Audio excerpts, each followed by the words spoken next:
sponsors the weather on GB News. Good evening and welcome to your latest GB News weather forecast from the Met Office. We've got a fine, sunny and increasingly hot week of weather on the way for many. The exception will be across the very far northwest of the UK, where we will see cloudier and wetter conditions at times, and that's courtesy of a weather front that's just going to slightly edge in from the Atlantic. But notice these colours of orange and red really turning exceptionally hot across parts of England and Wales by Wednesday and Thursday.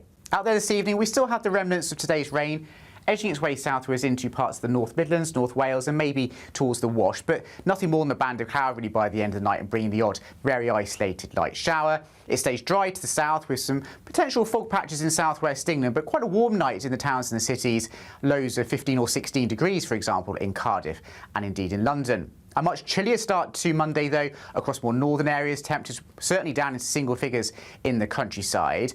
But quite a blustery and showery start to the day in north east Scotland. A few showers affecting Shetland and Orkney. Plenty of sunshine, though, for most of mainland parts of Scotland and Northern Ireland. Just the odd shower in coastal regions. And mostly dry for England and Wales first thing as well.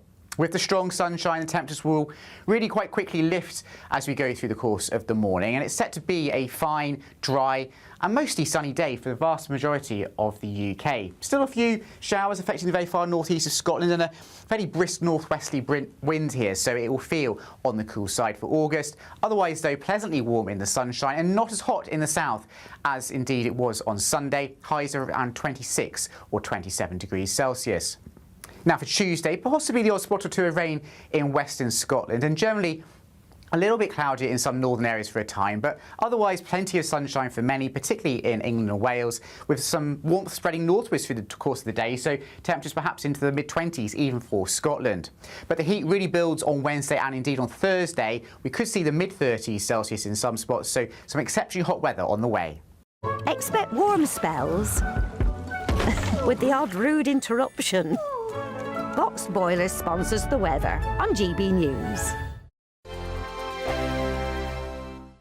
Welcome to All is Santi by Domes Resorts, and there's just 2 weeks left to see how you too could be enjoying the 5-star lifestyle. First, you can bank an incredible £60,000. We'll also give you a fine gold bullion bar worth over £5,000. For a chance to win, text GOLD to 63225. One entry costs £2.50 plus one standard network rate message, or text BONUS to 63225. 5 entries cost £5 plus one standard network rate message. Go to gbnews.com/win. Entry start at £2.50. Call 0903 686 3232. Calls cost £2.50 plus your network access charge. Or post your name and number to GB22 PO Box 8690 Derby DE1 9TT. UK only. Entrance must be 18 or over. Lines close at 4 p.m. on the 21st of August. This is a network giveaway. Entries will be pooled. Please check the closing time if listening or watching on demand. Good luck.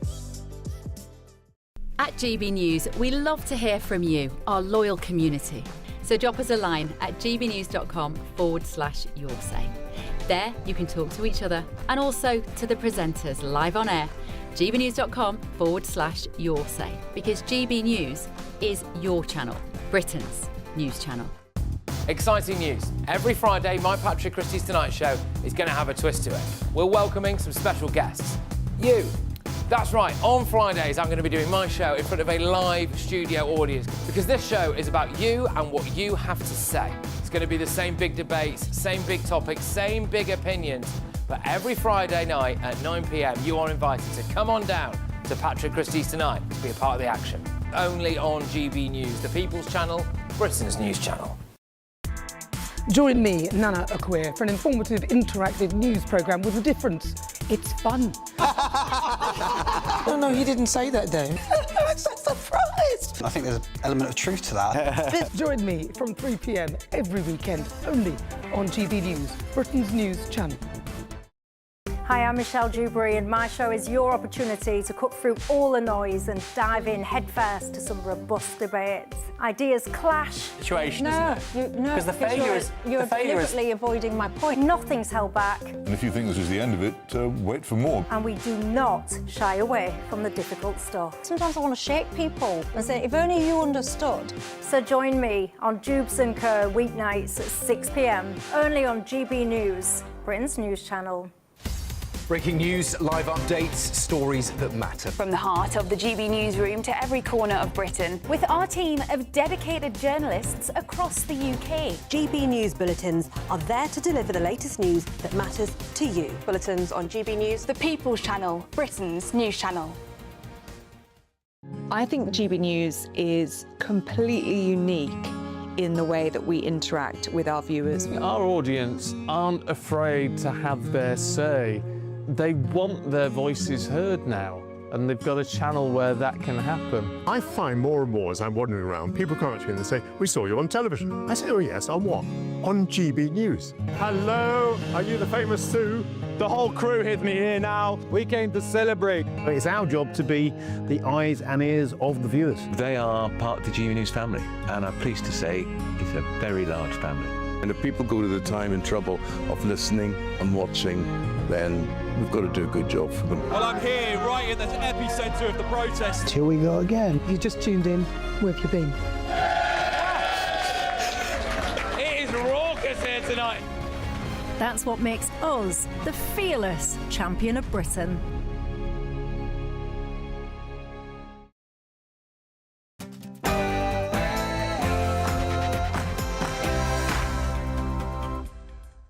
Live from London, England, this is GB News with the stories shaping Britain and America. Coming up.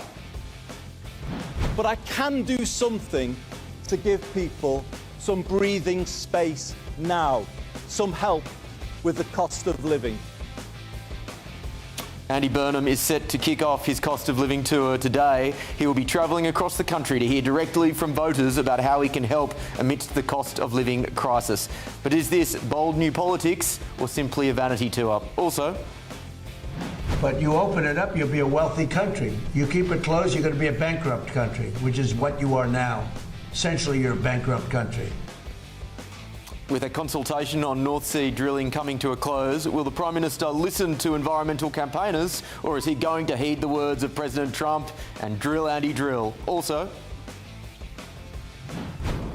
קודם כל אני רוצה להבהיר את הדבר העיקרי. כל עוד אני ראש ממשלה, לא תקום מדינה פלסטינית. לא בעזה ולא ביו"ש. It may have been a tough one for radio listeners, but that was Israeli Prime Minister Benjamin Netanyahu, who has rejected the 15-point plan for Gaza set out by President Trump's Board of Peace. What will this flat rejection of the terms mean for both the US-Israel relationship and peace in the Middle East? Also, I know you said you're open to it. Is it a realistic possibility? I haven't ruled out the possibility. I guess that wasn't a no, was it? Perhaps this would have been considered inconceivable a decade ago, but in our populist age, is it likely that we could see Alexandria Ocasio-Cortez for president in 2028? Lord help us. Also, you know who the number one person in TikTok is by far? Trump, me. I just got I'm number one.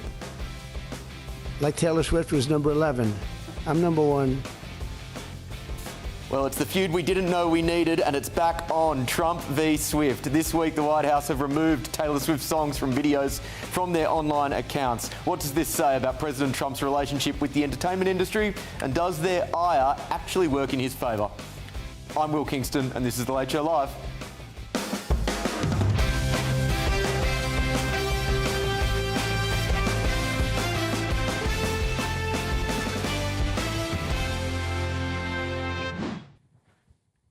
Welcome to The Late Show Live, ladies and gentlemen. I'm Will Kingston. Thank you very much for joining me this evening.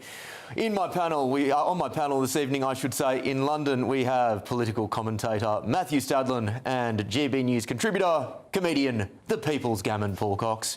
In Washington, D.C., Senior Research Fellow at the Heritage Foundation, Simon Hankinson, and former Obama Policy Advisor, Laurie Watkins. Thank you so much for joining me, team. Let's kick off with the main news this evening, and that is Andy Burnham, who is set to kick off his cost of living tour on Tuesday. He'll be travelling across the country to hear directly from the public about how his government can improve their lives as he vows to deliver everyday fixes to ease the pressure of rising bills. Officials have said he will be in listening mode with a focus on tackling the cost of living and improving local high streets.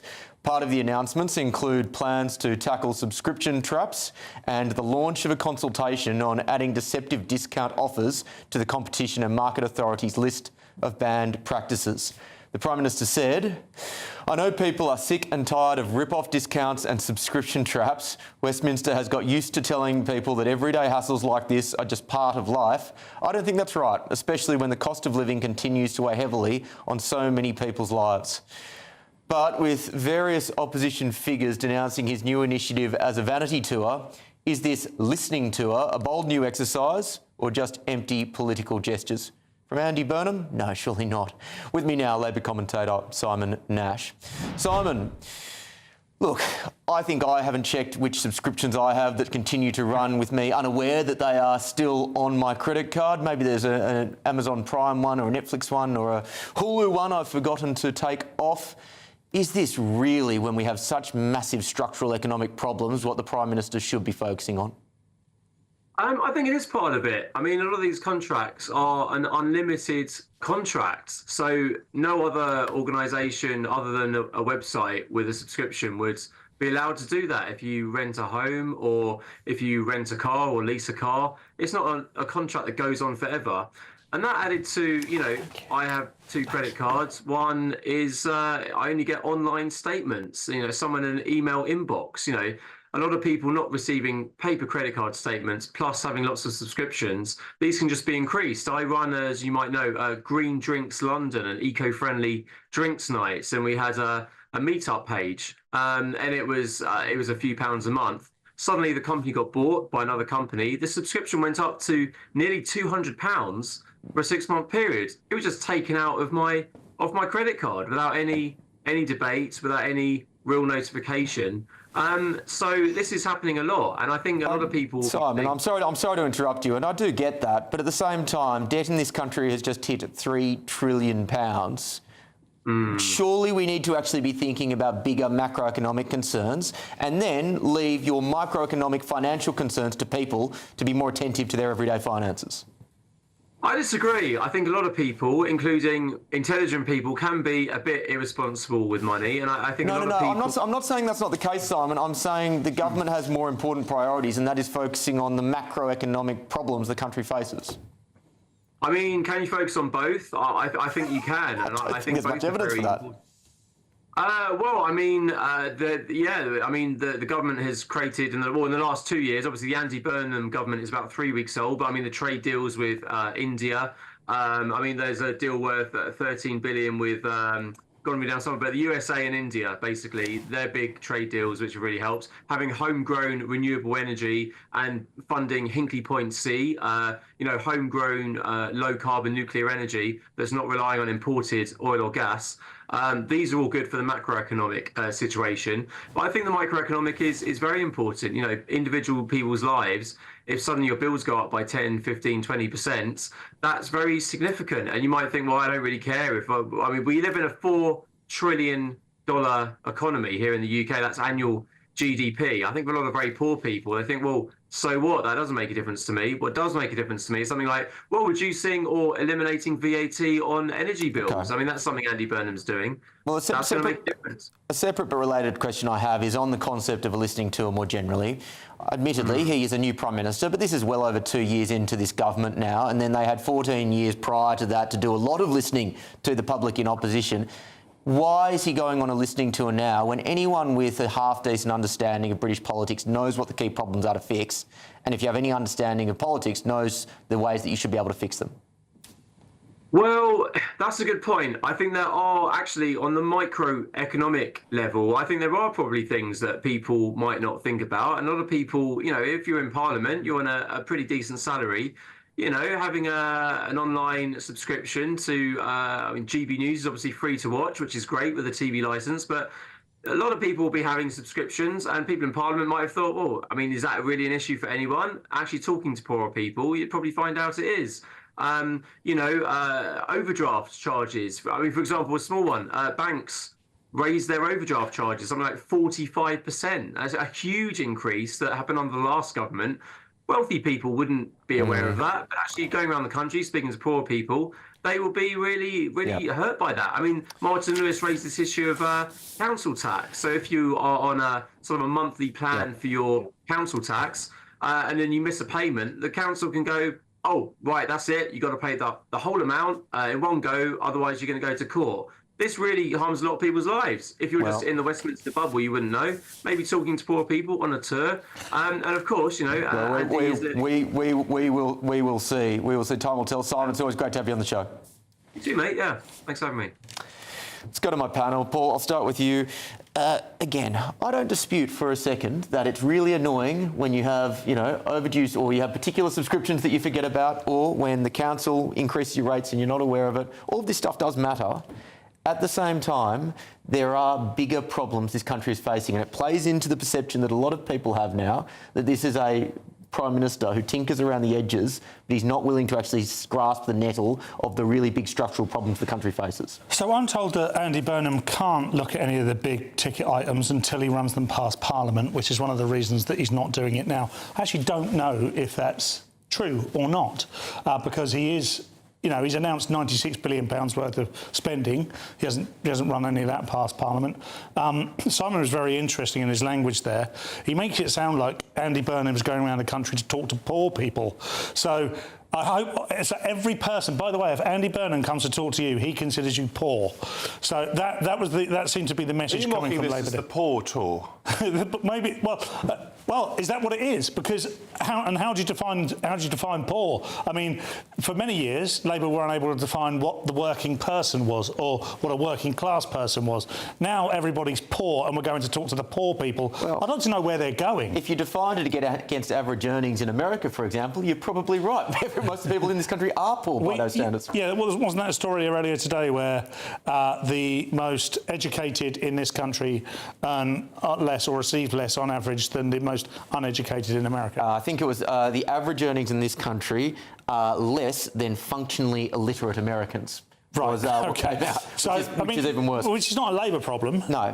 Well, it's Labour's problem now, and they need to start understanding that as the government. Matthew, the broader issue of listening to roughly halfway through a government's tenure, when you know, I know, the rest of the panel doesn't. Indeed, most GB News viewers and listeners know what are the big problems this country needs to face. Surely this is just a PR exercise. We all know that this is a brand new Prime Minister, and I was against the coup, but now that Andy Burnham is in place, I think this is absolutely brilliant. One of the main problems that Keir Starmer faced was that he couldn't, even though he came from a working class background, remember he reminded us endlessly that he was the son of a toolmaker, he couldn't connect with, in inverted commas, ordinary people. Andy Burnham obviously can. Now, he clearly hasn't won over everybody yet. Otherwise, he'd be doing even better in his personal popularity ratings. But he's not doing badly. He's way out there ahead of the other political leaders, including Nigel Farage, whose great skill is supposed to be that he can connect with, in inverted commas, working-class people. So whatever the detail, and I think some of this is good stuff, it is showing people that he understands the sort of everyday issues that impact them. Obviously, he knows there are massive macroeconomic issues to tackle, and that will all kick in when Parliament returns. He's already told us he wants to overhaul social care. Again, the devil will be in the detail.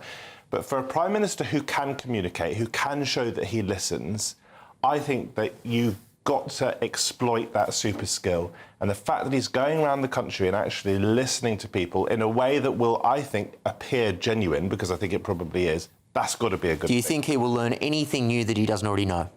Maybe not, but what he will do is he will set the mood music for his prime ministership, and he will show people who feel, we know this, that they feel, many people, disconnected from politics, disconnected from Westminster. They may be interested in politics, but they may think that it's not working for them. This shows them that he does actually care, he is listening, and that's a massive difference from what went before. Even though I think Starmer did care, and he did put very serious criminals behind bars, he got his hands dirty. This is a step up in terms of communication. Does seem a little bit extravagant, though, doesn't it? You wait till he finds out he's got 300 MPs that are scattered all over the country that could have fed that information back to him on an almost, let's say, daily basis. So for me, it's a gimmick. It's another gimmick. It's number 10 North, but just moving around a bit. Yeah. It won't add value. But you'd have been one of those commentators complaining that Starmer was unable to connect, and he was brought down partly because of that. This is someone who can connect, showing he can connect. No. I don't. Well, you're telling us that. I still don't believe it. I've not seen any evidence. I mean, just because he can do TikToks and he knows the difference between a BAP and a Stotty, it doesn't mean he can connect. Let's go to DC. Simon, I'll go to you first. I think there is a really interesting parallel, and I've said this on the show before, between Andy Burnham and Kamala Harris, in that in both instances they took over at relatively unexpected moments from a toxically unpopular leader. They've come in on a vibes-based platform. They got both early bounces, but then, at least in the terms of Kamala Harris, there needed to be substance following that, and there wasn't, and she was exposed. What do you make of that comparison? I think it's fair, and I'm so often with Paul on this. This is a momentous occasion. You're changing prime ministers without a national election. He's got to come in, hard, hit the ground running, do something big. And I looked at the numbers. He's hoping to save the average British family 14 quid a month. I mean, when I was in college, you could get pretty wasted on that, but nowadays it's about a pint and a half. It's maybe, a bottle of milk and a pound of sausages. It's not going to change lives. I'm not saying it's not worth doing, but probably that should be done by someone a bit more junior and maybe, a number 5 or 6 on the priority list. And it reminds me actually a lot of early on in the Trump administration, there was a big war on junk fees, which again was something worth doing. But people commented at the time that maybe that wasn't, the priority at the time, that we should be concentrating on, the macroeconomic stuff. It is popular. People don't like those fees that they have to sign up for and the subscriptions that get continued. So definitely worth doing, but I'm not sure it's what you want to lead with. Laurie, whether or not viewers and listeners agreed with Barack Obama from a policy perspective, most people would concede that he was an extraordinarily gifted politician and had an ability to be able to connect with everyday people. What do you make of Andy Burnham's early days, particularly with reference to your experience working with Obama? Well, I'll speak about my own personal professional career, which is that this is what I do every time I enter an organization, whether it was internally working somewhere and throughout government, when I worked in the Pentagon, when I worked on Capitol Hill, when I worked in state legislature. The first thing that I do, even with new clients as a consultant, I go in and I do a listening tour. I go in and meet with all of the people. I ask them what they do.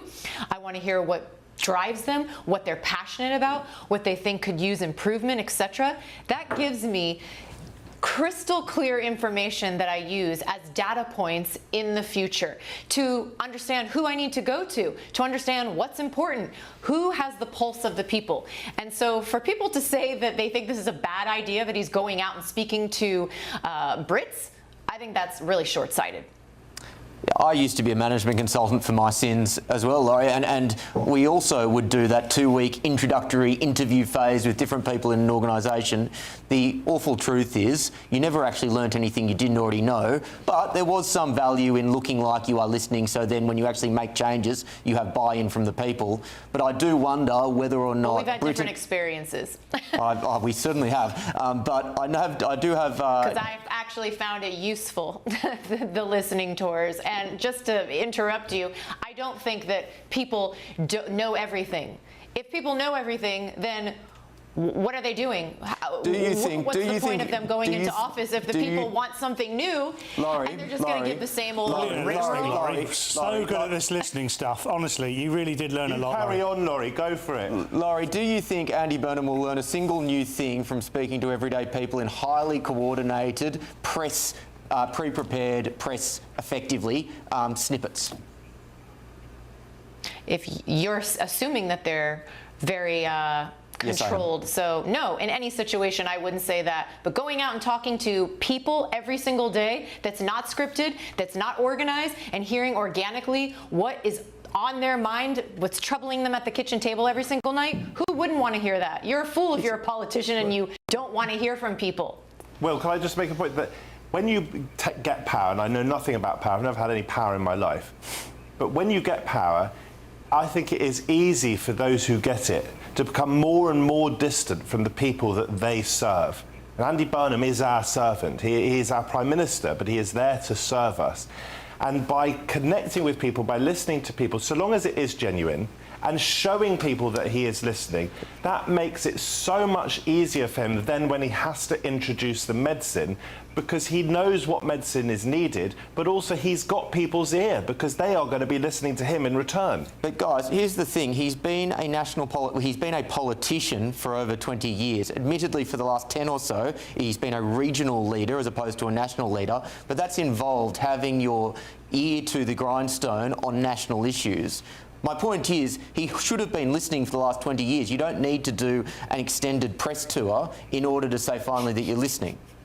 Anyway, we'll let GB News viewers and listeners think whether or not it is a worthwhile pursuit. And please get your thoughts in at gbnews.com/your say. I'll be listening, ironically or coincidentally, I'll be listening to them throughout the show. Still ahead on The Late Show Live.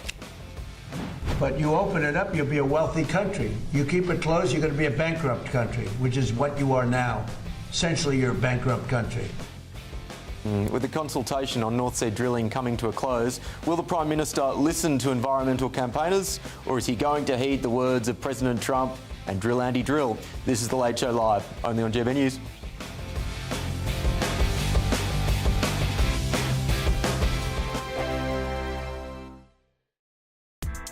Join me, Nana Akweer, for an informative, interactive news programme with a difference. It's fun. No, he didn't say that, Dave. I'm so surprised. I think there's an element of truth to that. Join me from 3 p.m. every weekend, only on GB News, Britain's news channel. Hi, I'm Michelle Dewberry, and my show is your opportunity to cut through all the noise and dive in headfirst to some robust debates. Ideas clash. Situation, isn't it? No, because the failure is you're deliberately avoiding my point. Nothing's held back. And if you think this is the end of it, wait for more. And we do not shy away from the difficult stuff. Sometimes I want to shake people and say, if only you understood. So join me on Jubes & Co. weeknights at 6 p.m, only on GB News, Britain's news channel. From court mornings to warm family brunches. From football to tennis in the car. In the kitchen. GB News Breakfast is there. With the stories you need and the conversations that matter. Anyway, let's talk business. Well, it has been a historic night in British politics. It's astonishing, isn't it? We're here again. To start your day just right. GB News Breakfast. Every morning from 6 a.m. Only on GB News. Britain's news channel. Some people enjoy lazy Sunday mornings, but not me. What's the truth of the matter? So that's a very live question. Would you support him if he waters down these plans? Before the spin sets in, I'll be getting to the truth. This is personal. No soft questions, no easy answers. It's one thing if the state has rules in this country. It's another thing whether the police and others actually police them. Setting the agenda and holding those in power to account. You can't really blame her if the system is set up this way. You will not want to miss it, trust me. The Camilla Tominey Show, Sundays from 9:30, only on GB News.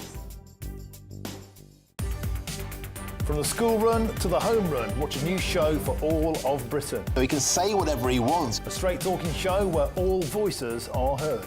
And, you know, when are we going to stop talking about smashing the gangs and actually do it? With the stories that matter from every part of our country. There's a bit of a crash landing there for your Chancellor. Bold, fearless and standing up for you. That's me, Martin Daubney, 3 p.m. till 6 p.m, weekdays, here only on GB News. The People's Channel, Britain's news channel. Westminster's full of talk, but out here, it's the real world. Am I allowed to talk now? No, that's it. This is where it matters, real people and real lives. That's what politics is all about. In fact, has Trump made a good start? No. Straight answers, no spin, and just a couple of pints. How many fingers have I got up? About 10. So join me for Lee Anderson's Real World every Friday at 7 p.m, only on GB News. The People's Channel, Britain's news channel.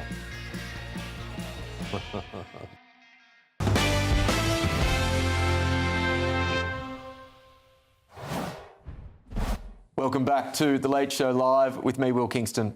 Andy Burnham is set to face his first major test as Prime Minister, with environmental groups urging him to block oil and gas production as a consultation on North Sea drilling comes to a close.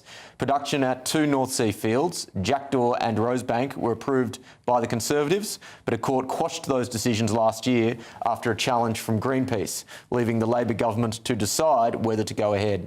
It's understood there is a split within his cabinet over the issue, with the Prime Minister facing an internal battle should he approve further production.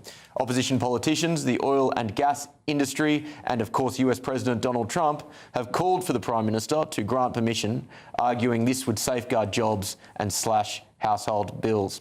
Joining me now, journalist and author of Not Zero, Ross Clark. Ross, great to see you. You may not even remember this, but my podcast, Fire at Will, which is now produced by GBNews, has gone through about 160 odd episodes. You were episode number 2, so I hope that my interviewing skills have improved somewhat in the intervening 158 interviews. Very good, I remember. Excellent. What do you make of this decision that is ahead of Andy Burnham? Yes, well, sadly, I don't have a window into Andy Burnham's mind, if indeed anybody does. But yes, as you say, this is the Jackdaw and the Rosebank fields. Jackdaw is mostly a gas field. Rosebank is oil and a bit of gas too. You said that the government it was given permission under the previous government, then the High Court squashed it, and then we've ended up with a situation with the present government having promised to that it wasn't going to grant new oil and gas licenses. It's now in this sort of funny position where it can argue that these aren't new oil and gas licenses because they were granted by the last government. So it can sort of wriggle out of its sort of promise that way. But of course that will upset numerous members of the Labour Party. But the arguments really in favour of new oil and gas drilling in the North Sea are really convincing. We've got Greenpeace and other activists saying, oh, it's not going to take a penny off bills for UK consumers. I mean, it's simply not true.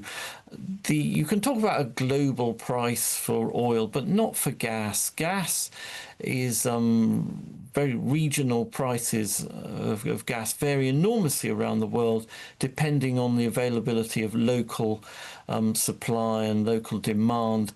And we have in this country and in Europe generally wholesale gas prices about 4 or 5 times what they are in the US.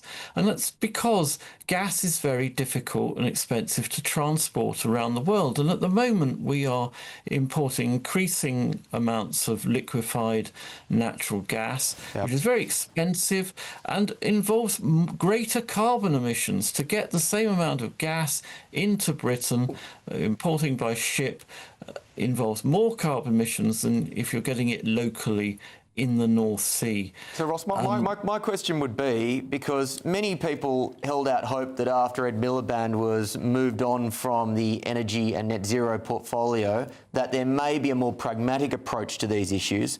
But my understanding is that the new Energy Secretary, Miatta Fahnbulleh, may be even more ideological than Miliband. How do you see the dynamics around net zero in this new cabinet? Yeah, Miatta Fahnbulleh has a history of being possibly even more extreme than Ed Miliband on some of these issues.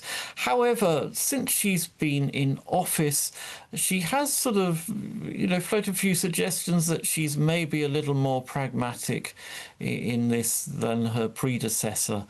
And we've seen all sorts of things over the last 48 hours. The suggestion she might look again at the zero-emission vehicle mandate. Well, that's what obliges manufacturers to sell a certain proportion of their cars in pure electric form rather than petrol and diesel.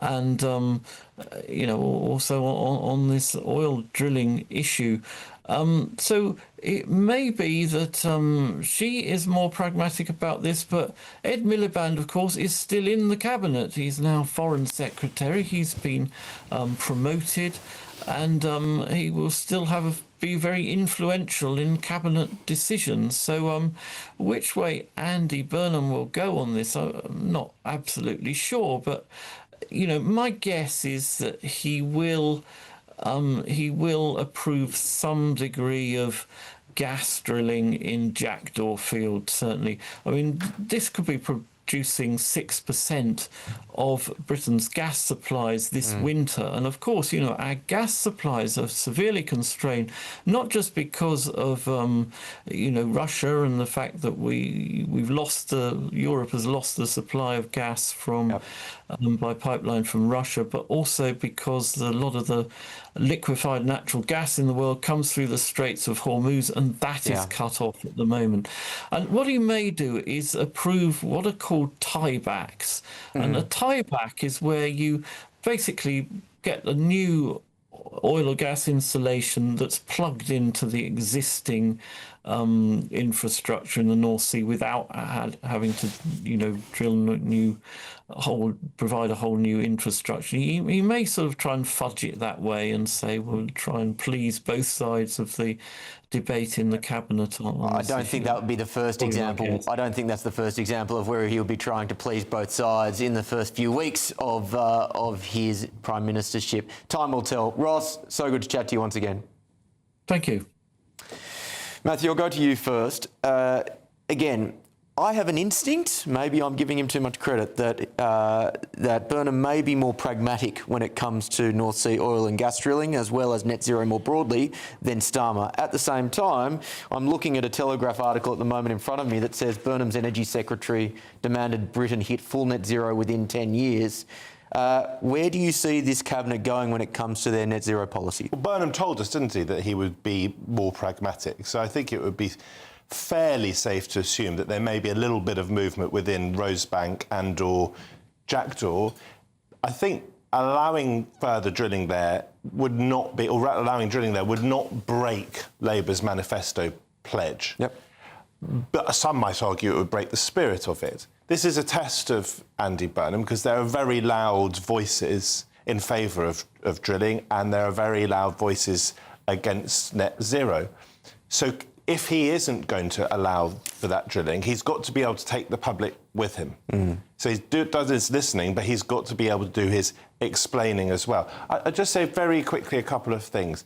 From what I've heard, the resources that are left in the North Sea, it's kind of like two bald men fighting over a comb. And this really isn't going to shift the dial in any significant way on our energy prices. Furthermore, we heard earlier in the programme, related to this, Donald Trump having the temerity to say that if we didn't start drilling in a big way, we'd continue to be basically a bankrupt country. Has he looked at the United States national debt, which, as I understand it, is significantly higher than Britain's national debt, both in terms of percentage of GDP and in cash terms? So he's just trotting out utter nonsense. So, Paul, to Matthew's point... there is absolutely tons left, by the way. Well, I'm just having a look at this. 2.6 to 4 billion barrels of oil in proven and probable reserves remain extractable in the UK under baseline conditions. Yeah, look, there's a couple of things. I know quite a bit about this, actually. Rosebank's oil, Jackdaw's gas. The reason people, particularly on the left, will argue that this won't help is because they will argue that you can't sell it cheaply to UK consumers. That's not true.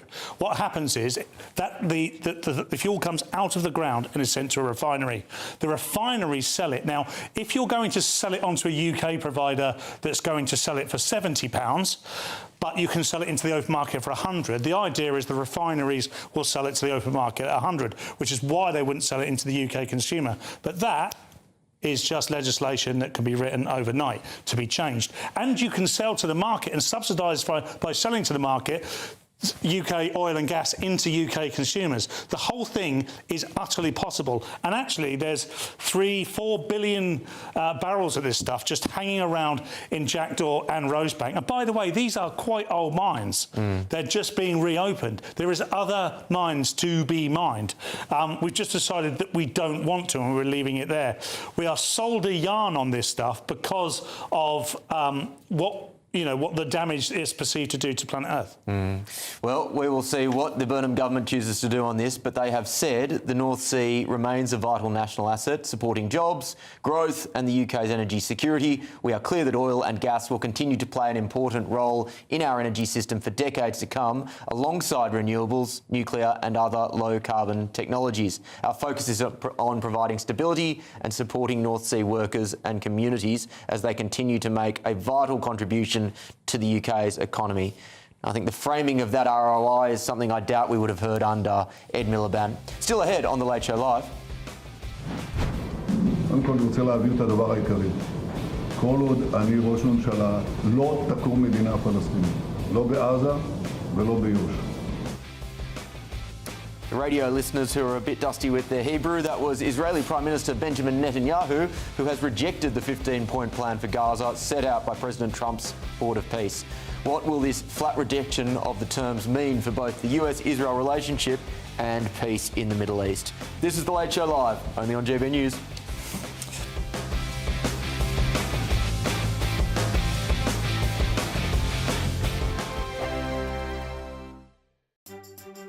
Some people enjoy lazy Sunday mornings, but not me. What's the truth of the matter? So that's a very live question. Would you support him if he waters down these plans? Before the spin sets in, I'll be getting to the truth. This is personal. No soft questions, no easy answers. It's one thing if the state has rules in this country. It's another thing whether the police and others actually police them. Setting the agenda and holding those in power to account. You can't really blame her if the system is set up this way. You will not want to miss it, trust me.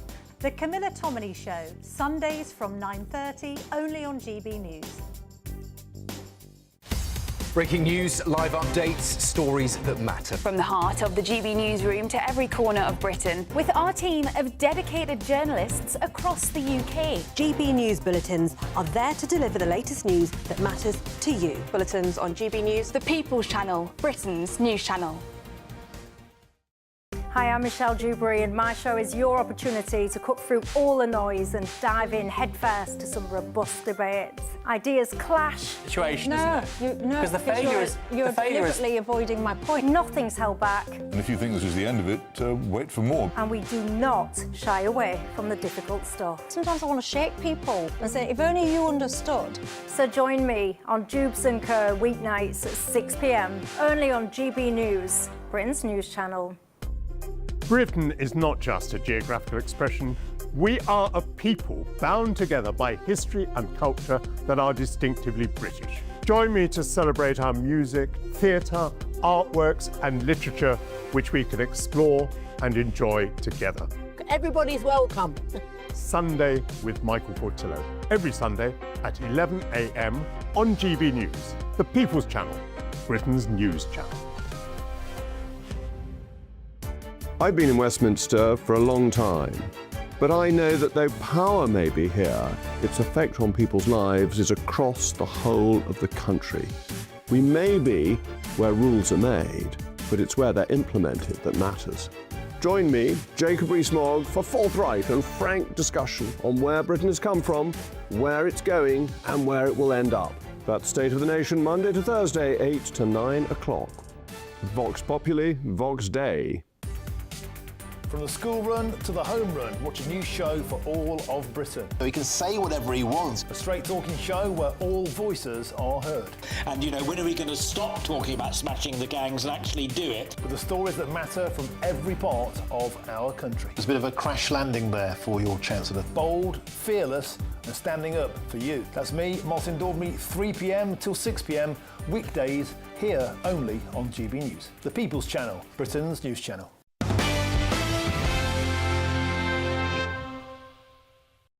Welcome back to The Late Show Live. The Israeli Prime Minister has rejected the 15-point plan for Gaza set out by Donald Trump's Board of Peace. Benjamin Netanyahu released a statement ruling out any Israeli withdrawal from Gaza until Hamas disarms and says there will be no Palestinian state there or in the occupied West Bank as long as he is leader. Last month, the US President Donald Trump hailed what he called a landmark breakthrough in his plan to end the war, emphasising that all parties had agreed to the terms. So, with the Israeli Prime Minister scuppering President Trump's plans, just what implications could this have for the US-Israel relationship and peace in the Middle East? With me now is the President of the Jerusalem Centre for Security and Foreign Affairs, Dan Diker. Dan, pleasure to have you on. What do you make of this news? Good night. This is a dramatic development, unquestionably, because of its public nature. But it has to be said that this 15-point plan is a kidnapping of the original 20-point plan, which Israel and the United States agreed to simultaneously. What this so-called essentially memorandum of Hamas understanding is to allow Hamas to remain in power and to store its weapons in storehouses, which it will have the keys to. So it will remain a government and a terror actor within Gaza, which is essentially another pathway to the next massacre that we experienced on October 7th, in which approximately 15,000, it would be commensurate with 15,000 British children, women, and men being massacred in a 24-hour period. If that cannot happen again, and unfortunately, this 15-point plan is a complete distortion of the original 20-point plan, which was acceptable to Israel as it was to the United States. So the original 15-point plan was dismissed by most commentators at the time as merely a way to try and move forward to that 60-day negotiation period and then try and take a bit of heat out of this as a political issue. But most people understood that this was a terrible deal for the United States if they were to accept it, and by extension, Israel.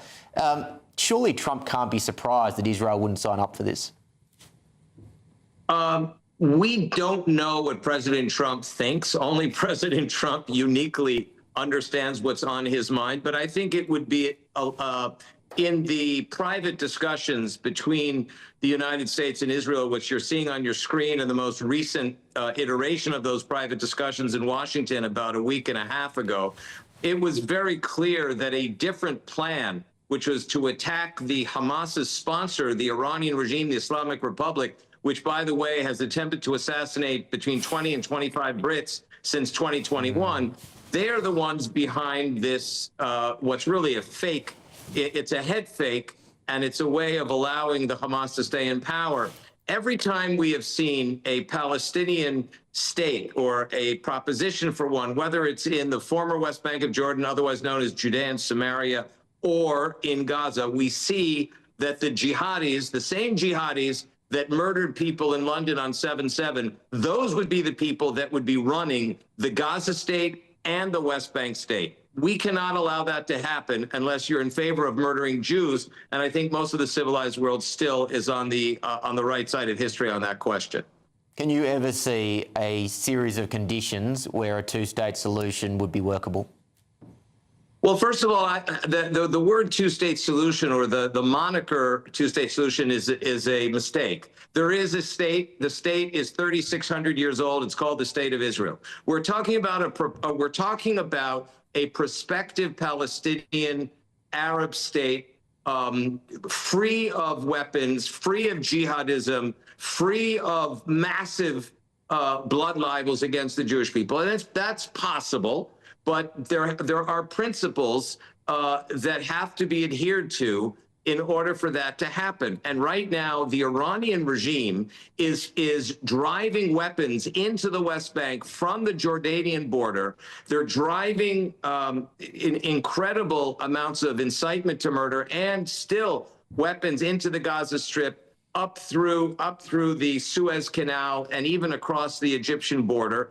And therefore, that's why in the original 20-point plan that it really was the second 20-point plan, because the Egyptians panned the first one. But the second one was based on what was called de-radicalization and to make Gaza terror-free. That means no tolerance for Hamas whatsoever, not in government, and not outside as a terror force. And in this particular moment, they would not be forced to decommission their personal weapons. What does that mean in short? It means that Hamas stays in power. We cannot allow that to happen. It's a fake.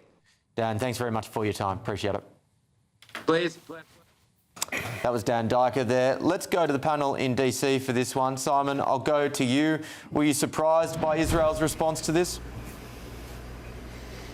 No, I guess I wasn't surprised. I mean, Netanyahu is up against an opponent in an election, and he's balancing a coalition involving, some people on the far right, and look, he's got to say what he's got to say to get elected, and also what he believes is in the best interest of Israel's security, which may not fully coincide with what is in the best interest of the United States and of making a deal. I know I've looked at the 20-point plan and the 15-point plan. I'm kind of blurring them together at this point because there's been so many.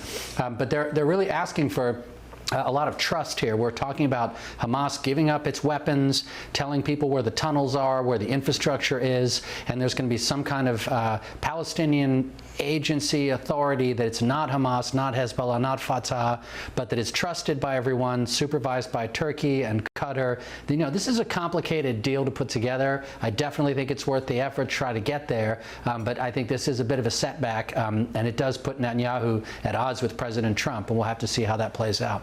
Laurie, your thoughts? Absolutely, I agree with Simon, and I'll also say that 63% of Jewish Americans here in the United States do not agree or support the current Israeli government. That's just a fact. But defending the Israeli government by hiding behind those Israeli Americans is also unacceptable. Here in the United States, you're seeing through our election that candidates that are running, some against established Democrats that they feel have given too much money to AIPAC and supporting forever wars, like what we are doing with Israel. Some people feel that way, that over the years we just keep giving them money and money and money. And in this case, when does the end in sight as it relates to Iran as well? And you're seeing that explode here in the United States for good reason. People are pushing back saying, hey, wait, I think it's reasonable for us to look at the amount of money that we give Israel. But the bottom line is this: Bibi Netanyahu knows that if he doesn't win and he does not stay in power, he goes to jail. Bracing comments. Still ahead on The Late Show Live, ladies and gentlemen. We have The Times, which is going with PM's advisor concerned over Labor wealth taxes. This is The Late Show Live, only on GB News.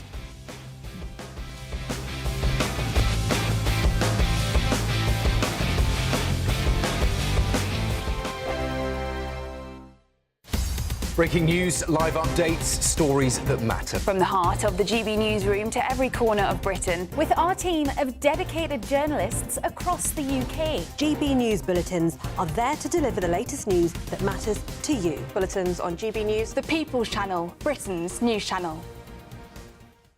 From cold mornings to warm family brunches. From football to tennis in the car. In the kitchen. GB News Breakfast is there. With the stories you need and the conversations that matter. Anyway, let's talk business. Well, it has been a historic night in British politics. It's astonishing, isn't it? We're here again. To start your day just right. GB News Breakfast. Every morning from 6 a.m. Only on GB News. Britain's news channel. Westminster's full of talk, but out here, it's the real world. Am I allowed to talk No, now? that's it. This is where it matters, real people and real lives. That's what politics is all about. In fact, has Trump made a good start? No. Straight answers, no spin, and just a couple of pints. How many fingers have I got up? About 10. So join me for Lee Anderson's Real World every Friday at 7 p.m. only on GB News. The People's Channel, Britain's news channel. At GB News, we love to hear from you, our loyal community. So drop us a line at gbnews.com/yoursay. There you can talk to each other and also to the presenters live on air. gbnews.com/yoursay, because GB News is your channel, Britain's news channel. Join me, Nana Akwe, for an informative, interactive news programme with a difference. It's fun. No, he didn't say that, Dave. I'm so surprised. I think there's an element of truth to that. Join me from 3 p.m. every weekend, only on GB News, Britain's news channel. You want to know what's really going on in the corridors of power? Labour don't know what to do with you half the time, and that makes you quite lethal in the chamber. Get behind the headlines with Chopper's political podcast. Join me, Christopher Hope, as I sit down with the great and the good of British politics. We'll see where this ruling takes us. These are the stories shaping our nation. Chopper's political podcast, available now on all platforms. Listen in and stay ahead. Hi, I'm Michelle Dewberry, and my show is your opportunity to cut through all the noise and dive in headfirst to some robust debates. Ideas clash. Situation, no, isn't it? No, because the failure is you're deliberately avoiding my point. Nothing's held back. And if you think this is the end of it, wait for more. And we do not shy away from the difficult stuff. Sometimes I want to shake people and say, if only you understood. So join me on Jubes & Co. weeknights at 6 p.m, only on GB News, Britain's news channel.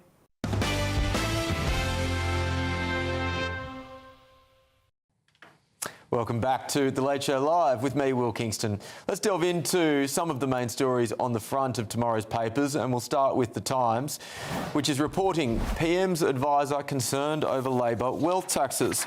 This is according to The Times, who have said that Lord O'Neill of Gatley, a former Goldman Sachs economist and Treasury Minister, has been offered significant ministerial and advisory roles, but has yet to reach an agreement with Number 10 because he's concerned about putting his business interests, which include a science and technology investment company, along with extensive shareholdings in banks, venture capital and private equity, into a blind trust. Paul, I guess the bottom line around this is that wealth taxes change rich people's behaviours, which is something which the left should know by now, but apparently don't. Well, absolutely, and rightly so. You know, if you are going to... The thing about accumulating wealth, in order for you to accumulate wealth, you must first generate it in the first place. And by generating wealth, you're helping other people get wealthy too, hopefully, or you're at least keeping people employed. So it is an ecosystem that's worked. Capitalism does work. Healthy capitalism has been proven to work and is the best of potentially a bad bunch. I've always said this, wealth tax is robbing the past to pay for the follies of the future. Yeah, Matthew, I didn't explain that clearly enough. This Lord Gatley has two concerns, and that is, number one, that he doesn't want to put all of his assets into a blind trust, which he would be required to do, and number two, philosophically, he has concerns about the potential for wealth taxes, which the Labor government has floated. Yeah, my concern with this is that Labor always seems to forget that rich people have good accountants and have private jets. Capital has never been more mobile, and as a result of that, you just see capital outflows out of this country. That might be an argument for why you do something with property tax, and that I've seen something from Dan Needle, who's this tax expert. He's quite prominent. He was talking about the possibility of a land value tax at a flat 1.28%. Now, he did suggest that this should be brought in gradually if it's brought in at all. But the point about the land tax is you can't escape it unless you sell your property and go somewhere else, but then someone else buys your property. Now, there are all sorts of issues with that. This would replace stamp duty. It would replace the council tax system. But it would also mean that if you happen to own a £1 million flat in London, you'd be paying £12,800 a year to live in your home. If you lived in a £3.5 million home, you would be paying £44,800 a year to live in your home. So there are all sorts of issues with that. And that, anyway, this particular policy of 1.28%, were that to be brought in, and there's no suggestion that Burnham would bring that in, but it's been talked about, is that it wouldn't raise any extra money. So this is really tricky territory. What I can't understand is how Lord O'Neill became a close confidant of Andy Burnham, if that's what he is, and yet on something as kind of big picture as this, as wealth tax, which some of us thought that was a big thing for Andy Burnham, or potentially, they can't agree on it. So I can't see how he's become this sort of close ally if they can't agree on something fundamental. And Lord O'Neill's basic point is really be very, very careful with wealth taxes because they risk disincentivising some of the engines of growth for our country. Well, absolutely. We're in vague agreement here, Matthew, I think, which is making me uncomfortable, I have to admit. You said that to 2012. I know. It turned out that you disagreed I was strongly. wrong. Well, the question is, are you turning into a lefty, or are the lefties turning more sensible? I don't know if there's any danger of Matthew becoming sensitive. There are strong, guys, there are arguments that people shouldn't be taxed as highly as they are on income, because that can also be a disincentive. I mean, if you earn I don't know, 150 grand or something, after a certain point, you're spending almost half of your income on tax. Yeah, every tax by definition is a disincentive. That's the whole problem. You've got to get money from somewhere is the point. Now, if you've lived in an expensive home that built up in eye-watering terms over 10, 20, 30 years, not through the sweat of your brow, you can see that there's a temptation on government to say, well, let's try and tax people who are working, being productive a bit less, and tax them. Then you clash with the principle of someone's own home and the state coming into your home and saying, we'll have a bit of that. These are difficult issues. Paul, the other lever, of course, is that you can reduce spending. And the reality is that this Labor government... Oh, well, lovely. How did that work out, guys? Lovely How did that work out with austerity, though? It was never austerity. Look at our prison system. Matthew, stop. It was never austerity. I hate this word. They never even balanced the budget. It is not austerity if you're not even balancing the budget during that period. We're austere because look at what this government inherited. We had 100 free prison spaces in the male prison estate when Labour took power 2 years ago. What has that led to? You could say Labour could have been quicker to build prison spaces. It has led to the collapse of our justice system. That's a very good segue, because we are coming on to that in the next hour, ladies and gentlemen. That's all to look forward to, as well as this. I feel for the family it's an appalling crime that was committed. The main perpetrator will not be subject to any early release. The Deputy National Chairman of the Police Federation called on the Prime Minister to use common sense and intervene over early prison releases, warning he could be judged on any failure to prevent early release of PC Harper's killers. Could this policy end the Prime Minister's political honeymoon? This is The Late Show Live, only on GB News.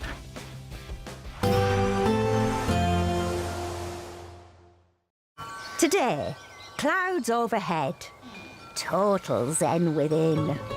Box Solar sponsors the weather on GB News. Good morning, and this is your latest GB News forecast from the Met Office. So Monday promises to be a slightly cooler day than Sunday. Dry for most, but plenty of sunshine. There is a little bit in the way of clouds, certainly across the south during the course of this morning. This is actually the legacy of a cold front which sunk south across the whole country during the course of the weekend. But some of the cloud on this front will be thick enough to produce a little bit of light rain and drizzle here and there, but more of a nuisance value. Most places staying dry.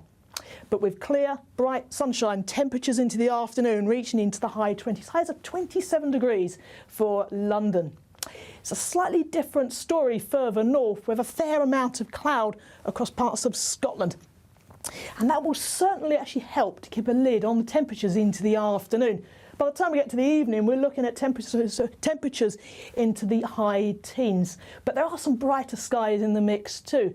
Cloudier skies across parts of Northern Ireland. And again, temperatures not too far off the seasonal average.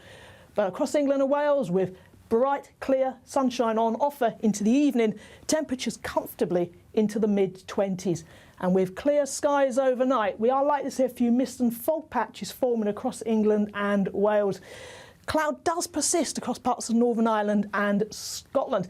And overnight temperatures in Scotland will actually dip low enough, certainly some rural spots, for a touch of grass frost, but staying rather warm across the south with overnight lows in the mid-teens.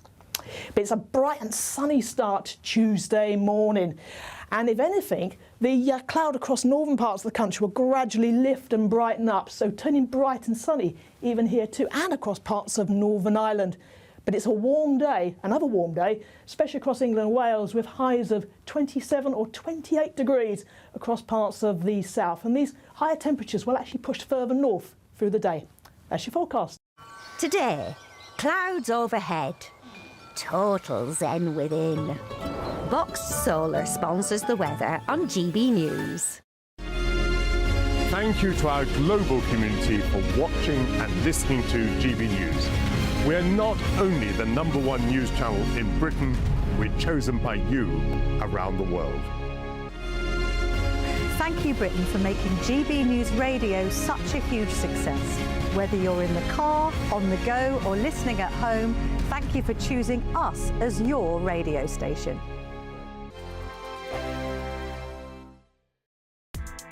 Join me, Nana Akweer, for an informative, interactive news programme with a difference. It's fun. No, he didn't say that, Dave. I'm so surprised. I think there's an element of truth to that. Join me from 3 p.m. every weekend, only on GB News, Britain's news channel. Britain is not just a geographical expression. We are a people bound together by history and culture that are distinctively British. Join me to celebrate our music, theatre, artworks and literature, which we can explore and enjoy together. Everybody's welcome. Sunday with Michael Portillo, every Sunday at 11 a.m. on GB News, the People's Channel, Britain's news channel. At GB News, we love to hear from you, our loyal community. So drop us a line at gbnews.com/yoursay. There you can talk to each other and also to the presenters live on air. gbnews.com/yoursay, because GB News is your channel, Britain's news channel.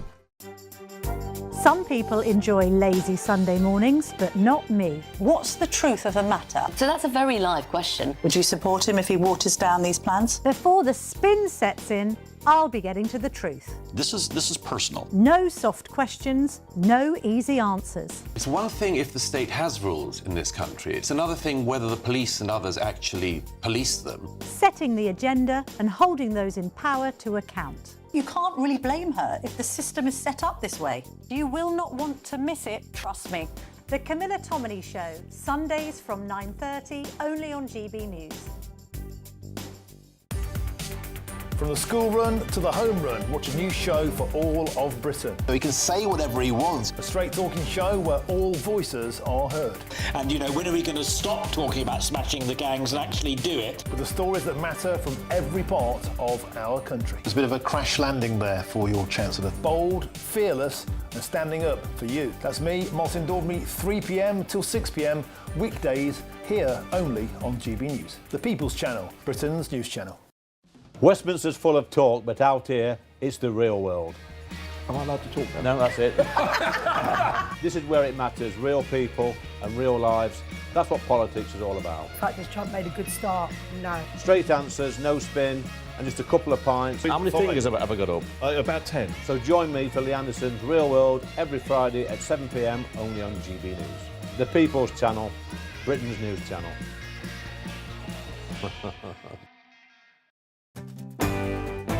I'm Tom Harwood.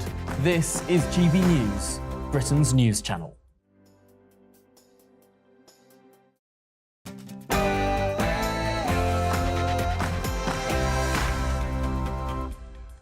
Live from London, England, this is GB News with the stories shaping Britain and America. Coming up. But I can do something to give people some breathing space now, some help with the cost of living. Andy Burnham is set to kick off his cost of living listening tour today. He will be travelling across the country to hear directly from voters about how he can help amidst the cost of living crisis. But is this bold new politics or simply a vanity project? Also, קודם כל אני רוצה להבהיר את הדבר העיקרי. כל עוד אני ראש ממשלה, לא תקום מדינה פלסטינית. לא בעזה ולא ביו"ש. that was Israeli Prime Minister Benjamin Netanyahu, who has rejected the 15-point plan for Gaza set out by President Trump's Board of Peace. What will this flat rejection of the terms mean for both the US-Israel relationship and peace in the Middle East? Also, I feel for the family it's an appalling crime that was committed. The main perpetrator will not be subject to any early. The Deputy National Chairman of the Police Federation called on the Prime Minister to use common sense and intervene over early prison releases, warning he could be judged on any failure to prevent the early release of PC Harper's killers. Could this policy end the Prime Minister's political honeymoon? Also, I will commit in my time in office to get the number of young people who are not in education, employment or training down.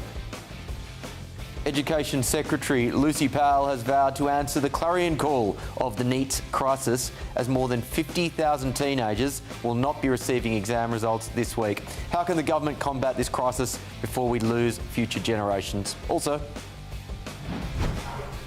The ayes to the right, 314. The noes to the left, 291. Was the assisted dying bill passing in the Commons, but new research has revealed debates on assisted dying in the House of Lords may cost the taxpayer more than £1.7 million in payments to peers. Is this a waste of money or a sign that the upper house is actually doing its job? I'm Will Kingston. This is The Late Show Live.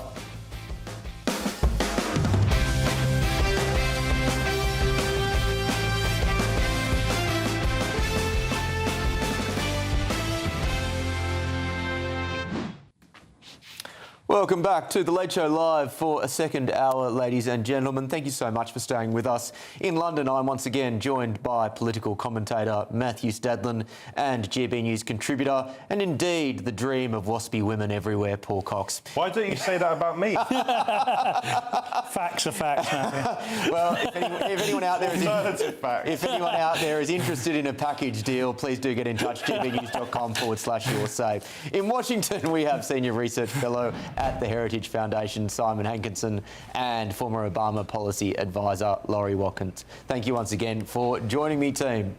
Let's move to the top news at the start of the second hour. That is Andy Burnham, who is reportedly considering blocking the early release of prisoners responsible for the deaths of emergency service workers in a bid to ensure the killers of PC Andrew Harper remain behind bars. It comes as the Deputy National Chairman of the Police Federation called on the Prime Minister to use common sense and intervene, warning he could be judged on any failure to prevent the early release of Harper's killers. Meanwhile, more than 800,000 people have signed a petition calling for the killers of PC Harper to remain behind bars. With a noticeable poll bounce in Labor's fortunes since Burnham entered number 10, is this case likely to be the stumbling block that could potentially derail his political honeymoon? Joining me now, crime and justice journalist David Shipley. David, great to see you once again. I will go to, if we do have you there, and we do. Wonderful, good to see you. I'll go to you, and the term common sense was used there. And when I've been looking at this story over the last couple of weeks, there seems to have been this shocking absence of common sense. I know that prison places are at a premium at the moment. Even if I concede that early release is necessary, I don't understand how it's got to the point where murderers are potentially the ones who are going to be set free. How have we got to this point? Yeah, it's disastrous, isn't it? I mean, I think the issue really is that the Tories, in their 14 years in office, only added about 500 prison places. Labour have added about 500 more since they came to power 2 years ago. And really, we're no longer able to sentence people based on our sense of natural justice or protecting the public. We are sentencing on the basis of whether we have room for them or not, which is a disaster. And the government should be ashamed of it. Again, and I agree with everything you've just said, but let's say that they do need to free up a certain amount of prison places. I don't understand why every single non-violent offender is prioritised over someone who has killed another human being. How is this like segmentation exercise of non-violent or less serious crimes not taken place? Yeah, I mean, I think that's absolutely right. There's not really any risk assessment being done either. People are being released early simply on the basis that they haven't got into too much trouble during their time in their sentence. So public protection isn't really built into our sentencing or justice system. I think the problem they've got, though, is that there's basically no room in the prison system. I think the plan they should be trying is probably to look at the lowest risk offenders and maybe moving them into open prison spaces to control things in a better way, because this is, putting the public at risk. I actually I had an article out in the Sun on Sunday today where I reported that the probation union, so this is not sort of critics of the government, this is the left-wing probation union, are saying that women are going to be killed as a result of this early release scheme. It's incredibly serious. Yeah, and again, heaven forbid that happens, but if you do have offenders who are released early and then go on to commit heinous crimes, surely I'm speculating, but the political ramifications for Andy Burnham and his government would be absolutely disastrous. I think so, yeah. And I think, he obviously didn't want to be the Prime Minister who released the rapists early, which is why he's changed the policy there. But very many dangerous men are going to be getting released in the coming months into a probation service that can't cope. That the government wants to rely on tagging every person who's released, but the tagging system's broken as well. The National Audit Office did a report on that recently showing that they don't even know how many people should be tagged who aren't tagged. The whole system is broken and it's putting the public at profound risk. Are there any imaginative solutions that the government could employ which would not, or which would mitigate against the need to release people early? For example, Nightingale prisons or a renewed effort to deport foreign criminals? What can they do to actually stop this from happening? Well, I think they can try to accelerate foreign criminal deportations, although those are already happening. I think the Nightingale prison idea, you can't really create a high security prison on a Nightingale model, but you can create open prison spaces. So this is sort of the lowest security level of prison. And that's what I'd be looking to do. There's about 5,000 open prison spaces at the moment. I would be looking to expand that to 10,000, 15,000 quite quickly, which can be done without planning permission because there's a simpler planning process for expanding open prisons. It can be done quickly, and it would allow them to move the lowest risk people still in a prison, but into a much lower security prison, creating a bit of space in the main system. Well, it'll be interesting to see what happens on this. David, thanks again for your time. Thanks so much. Paul, I've really struggled with this story when we've discussed it in the last couple of weeks, again, because I don't understand why apparently it's got to this point where, again, you have violent offenders which are being considered for release when there are non-violent offenders who apparently are still in the prison system. And also, I just can't see how more imaginative solutions can't be found to stop getting to the point where, you have murderers who are being released early. Well, unfortunately for Andy Burnham and the Labour Party, they've hamstrung themselves because they've followed through with early release, which was going to happen on the 2nd of September, which they paused. Unfortunately, they brought along legislation, which is the Sentencing Act of 2026, which means that Andy Burnham himself cannot stop a particular prisoner from leaving prison without changing the Sentencing Act of 2026, which they brought in. They've tied themselves in their own red tape. So in order for Andy Burnham to be able to do anything politically to stop, let's just say, P.T. Harper's manslaughter convicted, the two young gentlemen, let's not call them gentlemen, two young oiks, from being released, he can't actually do that because there is a piece of legislation called the Sentencing Act of 2026, which his government, not him personally, his government have brought in. So he's completely hamstrung by his own But is that policy. right, though? Because then how come he's been able to... He can pause. How has he been able to say rapists won't be part of this scheme?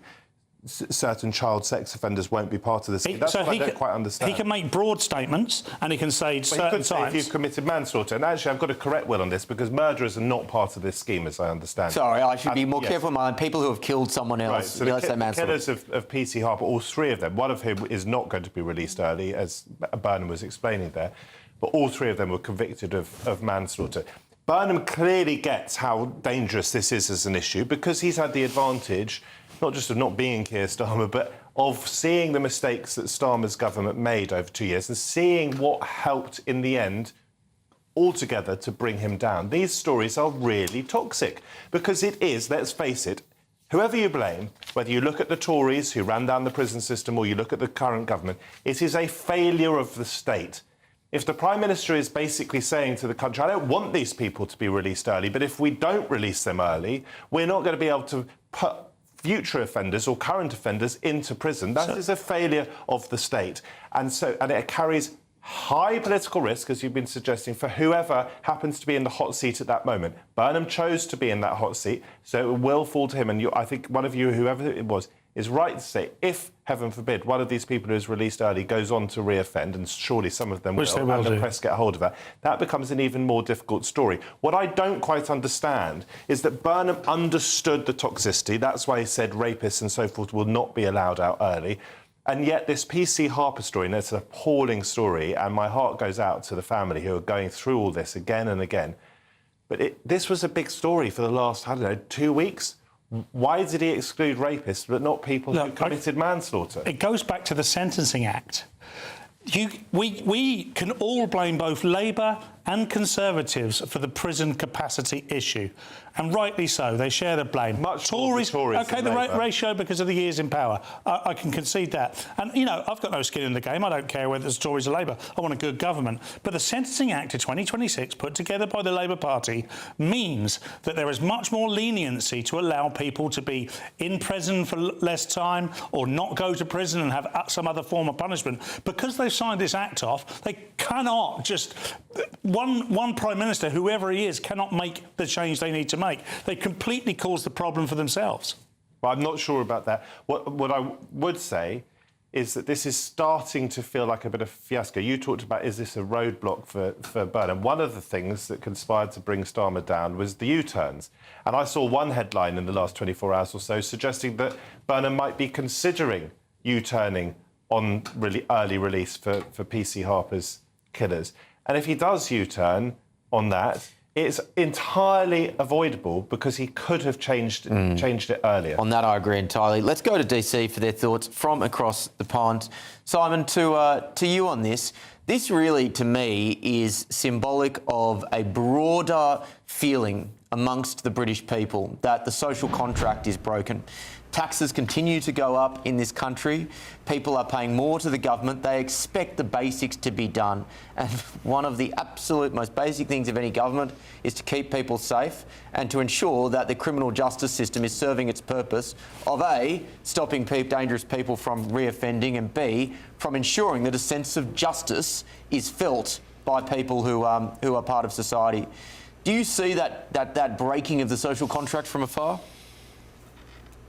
I absolutely do. I mean, when I was a kid in the 70s, I used to go to Brighton, to the beach all the time. I read last week that there were 3 rapes on Brighton Beach within a week.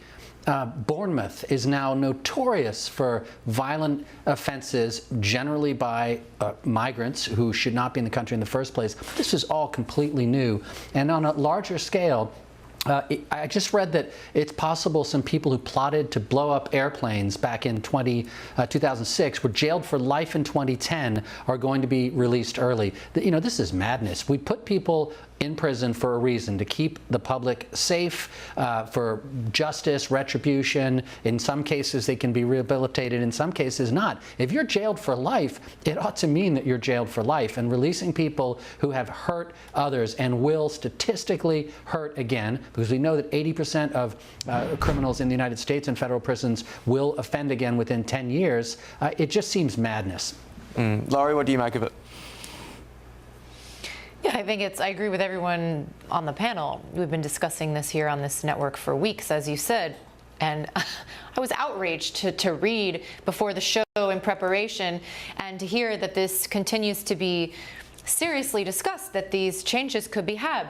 And I'll just point out, because you want us to bring some flair from here in the United States. We have a candidate, a Democratic Socialist candidate, who I do not support, by the way, let me be very clear about that, in Wisconsin, who's running for governor, Francesca Hong, I think her name is. And one of her platform positions that I don't agree with touches exactly on this. She's not even saying defund the police. She's going a step further and saying we need to get rid of all prisons. Now, there's a difference between saying stop building for-profit prisons to these large corporations like Geo, etc., here in the United States. That's something very different than saying we need to just get rid of all jails and prisons. I'm sure Simon would agree with me on this. This is ridiculous. And in my mind, I keep going back to the stories that I'm hearing about in the UK, and I think if something like this were to happen here in the United States, it sounds exactly like what's happening in the UK. And it's terrifying. People need to be held accountable. You commit a crime, you are sentenced, you receive a penalty, you need to carry that out. In jail. In a facility where you are being monitored. You will never get a disagreement from me on this.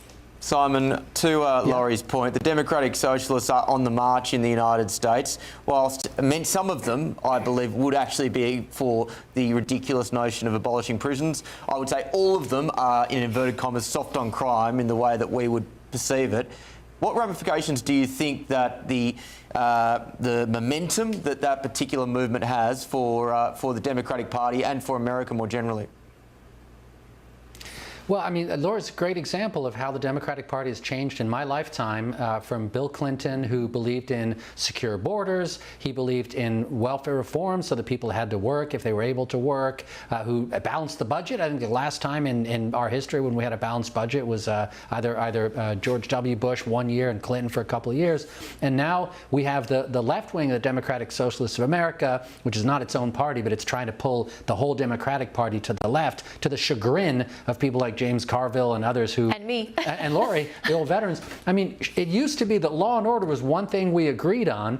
If people committed crimes, they should go to jail. I think it is a destructive element in the Democratic Party that they're going to have to figure out, because I really don't think Americans, as a rule, even if they are card-carrying Democrats, believe you should not jail rapists, murderers, and even thieves. And we have all of our major cities, we've got mayors and prosecutors who let people go who have committed multiple misdemeanors and felonies. And that is not a way to win votes and make people happy. I can't believe that the mainstream of the Democrat Party in the United States wants to go soft on rape or murder or any. It's not the mainstream. Very serious crime. It's not the mainstream. That's what he just said. Yeah, but therefore it's not significant, is it? Simon, I'll hand that to you. Absolutely, it's significant because, well, you've got as Laurie said, the potential governor of the state of Wisconsin, which was the original progressive movement 120 years ago. Yes. You've got the mayor of New York, Mayor Mamdani. You've got the mayor of Seattle. You've got significant, the mayor of Boston, the mayor of Los Angeles. He used to be a Marxist. We're not talking, just a couple of villages here. You're seriously saying that Mamdani is soft on rape? Come on, guys, this is nonsense.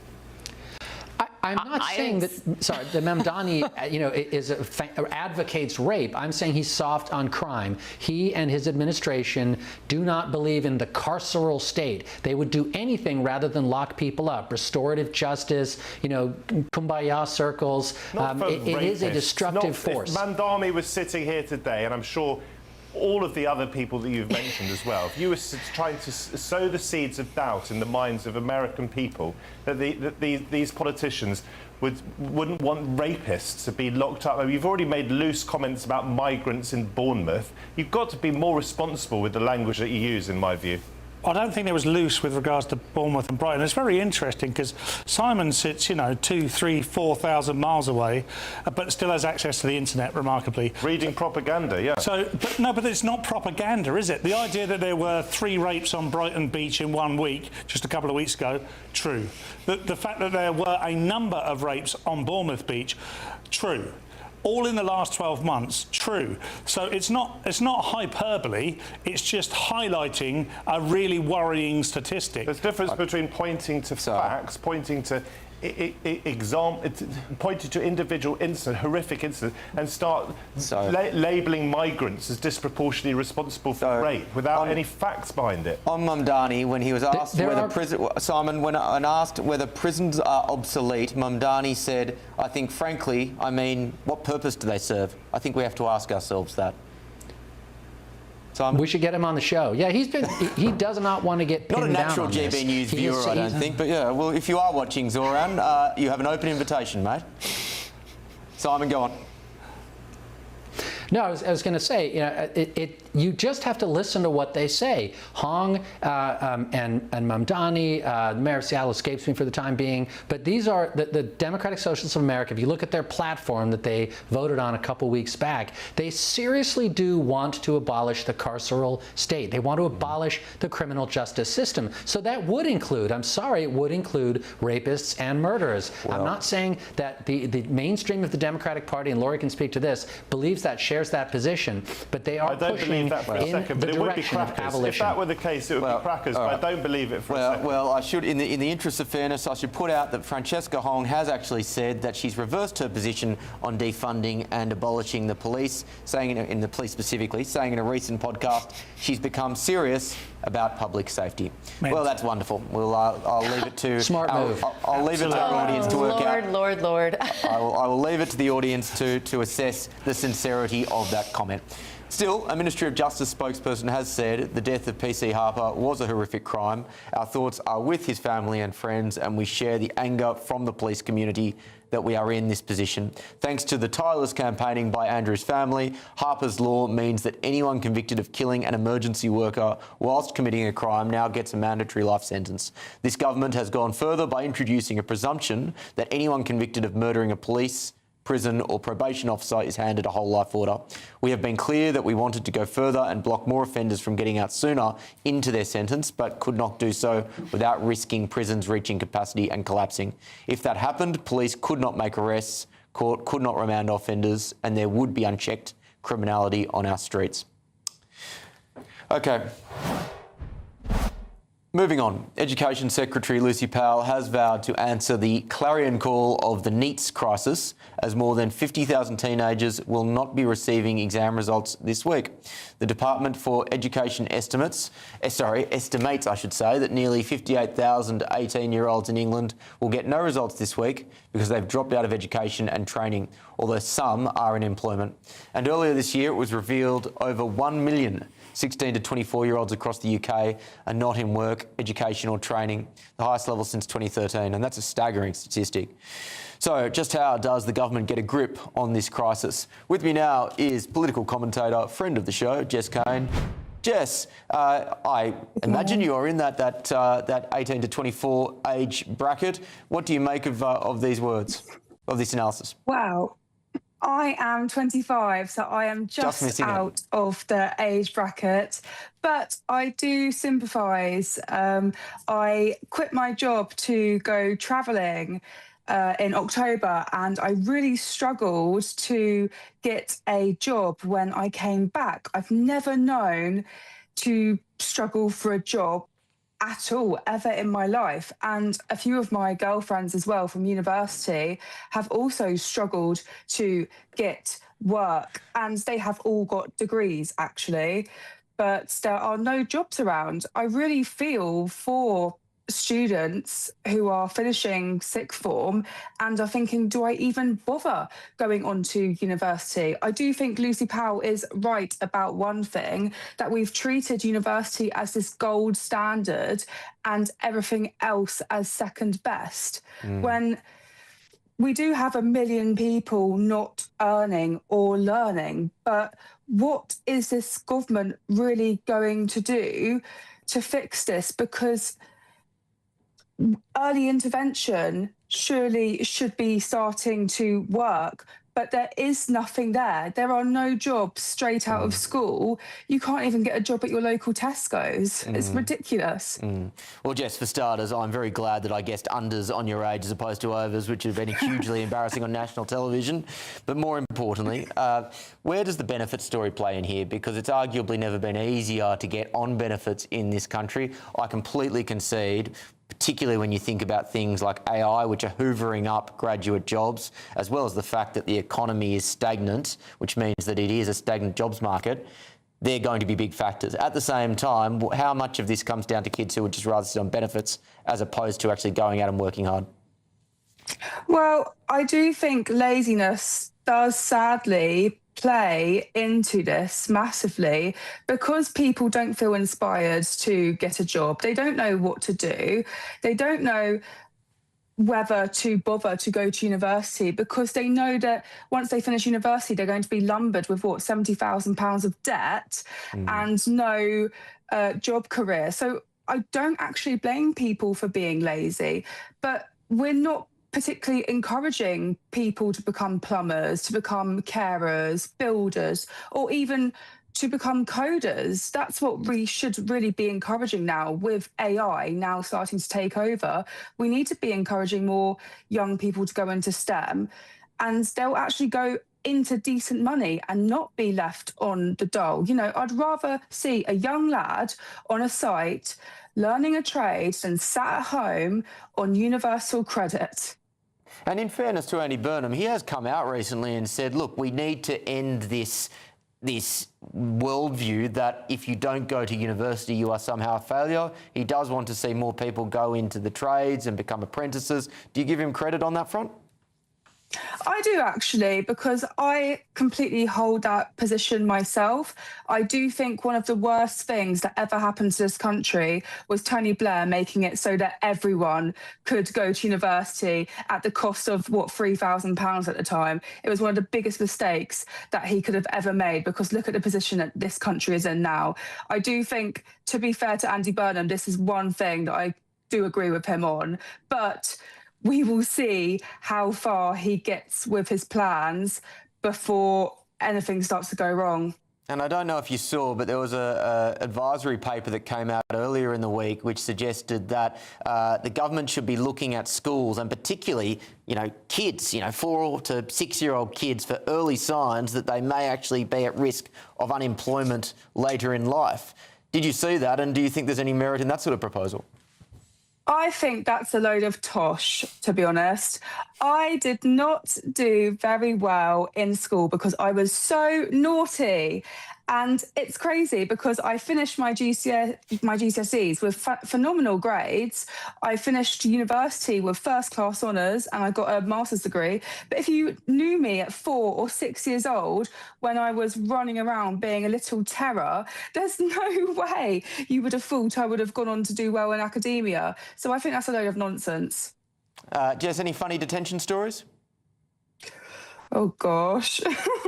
I don't think I'd like to say. I was too naughty, far too naughty. I won't throw you under the bus on national television, but yes, as always, an absolute pleasure. Thank you. Let's go to the panel now. Matthew, again, as I said, it sounds like that the government is saying the right things on this issue when it comes to A, investing in more practical forms of education, and B, actually trying to come to grips with what I would say is a crisis around the amount of people not in work. Whether or not they can solve it is another matter. Well, indeed, and my sense is that Andy Burnham's been rather careful not to bring up specific targets, because if you think about the 5 pledges of Rishi Sunak, which included effectively stopping the boats, or you think about Keir Starmer saying we're going to smash the gangs, particularly if you actually put a number on things, it becomes very difficult because you are then measured by the number of houses that we're supposed to be building, and we haven't so far, have we, as a country, since this new government took over. So I think you've got to be careful about that. I think it's right to be careful about that. Nonetheless, you also have to deliver. And this report by Alan Milburn that has, I think, shown, the first part of it came out in the spring, and it showed that over 1 million of these young people, I think between 16 and 24, are not in education, work or training. That is a lot of people. And if Burnham doesn't call a new election and then he goes to the people in 3 years' time and that number hasn't started to come down, then I think people are well within their rights to say, well, you talked a good game, but you haven't quite delivered. Paul? Has anyone looked closely at the jobs guarantee that Labour have put forward? They've put forward 2 guarantees, youth and jobs guarantee. I was aware of the youth guarantee, but I wasn't aware of the jobs guarantee. And I've only just had a look at this in the last half an hour, so it wasn't just set in my mind. But what they're essentially saying is that if you are between 16 and 24 and have been on job seekers allowance for greater than 18 months, they will guarantee you a job for a 6-month period, 25 hours a week, and they will pay 100% of your wages, which is just like being on benefits, except you've got to go out the house. So it's an interesting way to solve the problem. It doesn't solve the financial issue. Now, I don't want to be too cynical about this because there is no obvious solution. So it's effectively work for the dole. It is work for the dole, yeah. Well, they have got a solution, haven't they, though? Because what they think is a solution, because Andy Burnham, and this has been burnished by Lucy Powell, the new Education Secretary, they want to give people more technical training from the age of 14. And they're coming out quite strong this weekend to say that this isn't anti-elitism, this isn't to say that we're going to water down people's academic excellence, it is to provide an alternative and to link that to local jobs in local communities. If that works, then the people who are slipping out of this system far, far too soon and who might be on a pathway never to work, they might be saved. We shouldn't, lest we forget, shall I say, that all of these people, their hero is Tony Blair. Andy Burnham worked for Tony Blair. He is his political hero. I dare say that it's true for many of the cabinet. Who else would it be? Who else would it be indeed? So the same people that caused the problem are trying to fix the problem. I don't think we should ever forget that. It's got away and thought about it. Come on, people are allowed to go away and say, well, that didn't work. And he may like Blair, I've never asked him. But it doesn't mean that he can't say that Blair got it wrong on university. I want to bring in DC on this one because we've been talking about NEETs in the UK, and my understanding is that the proportion of young people who are not in education, employment or training in the UK is around 13.5% of all 16 to 24-year-olds. Laurie, I've just had a quick look in America. It is roughly 16% of all 18 to 24-year-olds in America, almost 5 million kids, are not in employment, education or training. It's arguably an even bigger problem in the United States. How do you go about solving it? I don't know. It's a difficult question because when I look around and I see so many, this summer, it's summertime, right? And I see so many young people that are not working, like you just said, that lives up to that statistic, and they seem bored, they're getting in trouble. We've had flash mobs and riots here in DC with kids.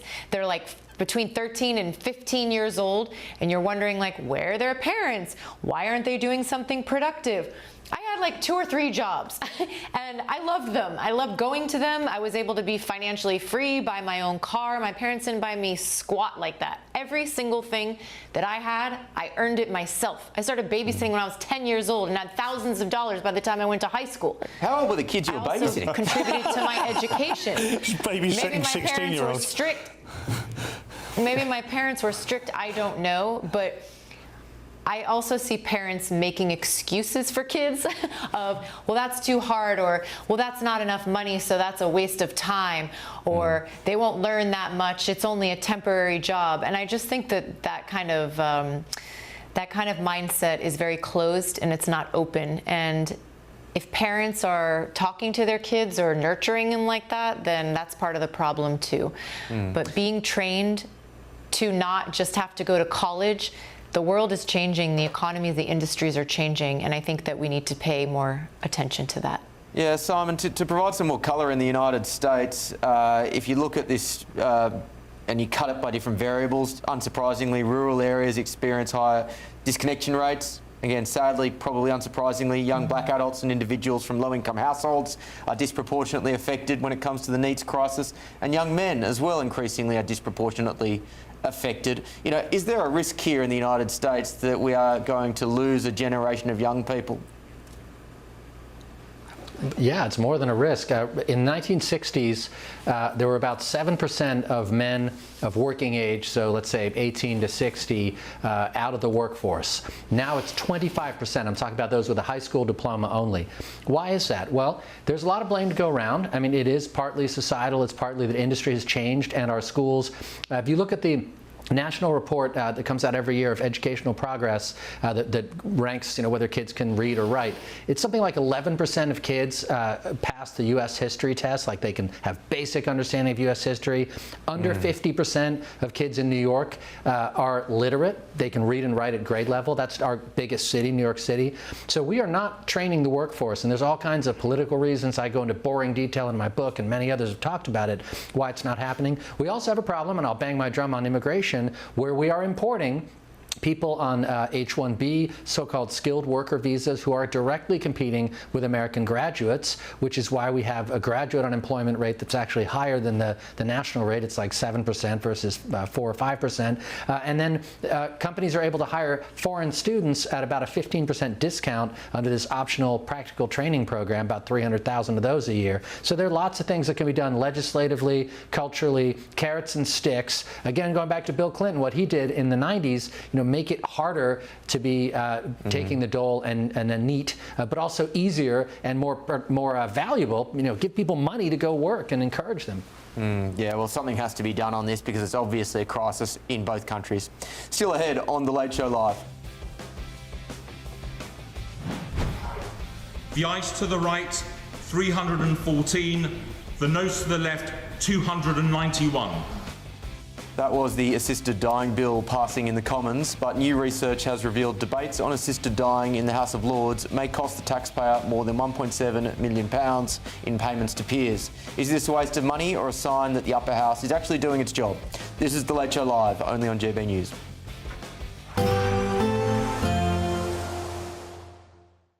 Expect warm spells with the odd rude interruption. Box Boilers sponsors the weather on GB News. Good morning, and this is your latest GB News forecast from the Met Office. So Monday promises to be a slightly cooler day than Sunday. Dry for most, but plenty of sunshine. There is a little bit in the way of clouds, certainly across the south during the course of this morning. This is actually the legacy of a cold front which sunk south across the whole country during the course of the weekend. But some of the cloud on this front will be thick enough to produce a little bit of light rain and drizzle here and there, but more of a nuisance value. Most places staying dry. But with clear, bright sunshine, temperatures into the afternoon reaching into the high 20s, highs of 27 degrees for London. It's a slightly different story further north with a fair amount of cloud across parts of Scotland. And that will certainly actually help to keep a lid on the temperatures into the afternoon. By the time we get to the evening, we're looking at temperatures into the high teens. But there are some brighter skies in the mix too. Cloudier skies across parts of Northern Ireland. And again, temperatures not too far off the seasonal average. But across England and Wales, with bright, clear sunshine on offer into the evening, temperatures comfortably into the mid-20s. And with clear skies overnight, we are likely to see a few mist and fog patches forming across England and Wales. Cloud does persist across parts of Northern Ireland and Scotland. And overnight temperatures in Scotland will actually dip low enough, certainly some rural spots, for a touch of grass frost, but staying rather warm across the south with overnight lows in the mid-teens. But it's a bright and sunny start Tuesday morning. And if anything, the cloud across northern parts of the country will gradually lift and brighten up, so turning bright and sunny even here too, and across parts of Northern Ireland. But it's a warm day, another warm day, especially across England and Wales, with highs of 27 or 28 degrees across parts of the south. And these higher temperatures will actually push further north through the day. That's your forecast. Expect warm spells with the odd rude interruption. Box Boilers sponsors the weather on GB News. From cold mornings to warm family brunches. From football to tennis in the car. In the kitchen. GB News Breakfast is there. With the stories you need and the conversations that matter. Anyway, let's talk business. Well, it has been a historic night in British politics. It's astonishing, isn't it? We're here again. To start your day just right. GB News Breakfast. Every morning from 6 a.m. Only on GB News. Britain's news channel. Thank you to our global community for watching and listening to GB News. We're not only the #1 news channel in Britain, we're chosen by you around the world. Britain deserves a newsroom that puts the facts and your voice first. Well, and that's what you get on GB News. Lively debates, lively conversation. And we're not afraid to hold power to account. And each other. So join me, Andrew Pierce. And me, Miriam Cates, for Britain's Newsroom, weekdays from 9:30 on GB News.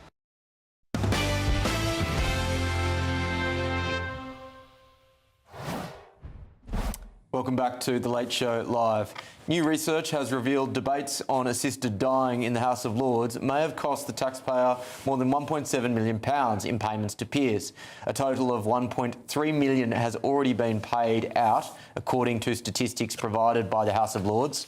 Lord Charlie Falconer of Thornton, who was the main proponent of the end-of-life bill, said it was disappointing that a lot of money was spent failing to reach any conclusions in the Lords. But Phil Friend, convener of Not Dead Yet, a disability rights group opposed to the bill, said a forecast of £1.7 million tells us something important, that peers have taken this bill seriously enough to show up and scrutinise it properly.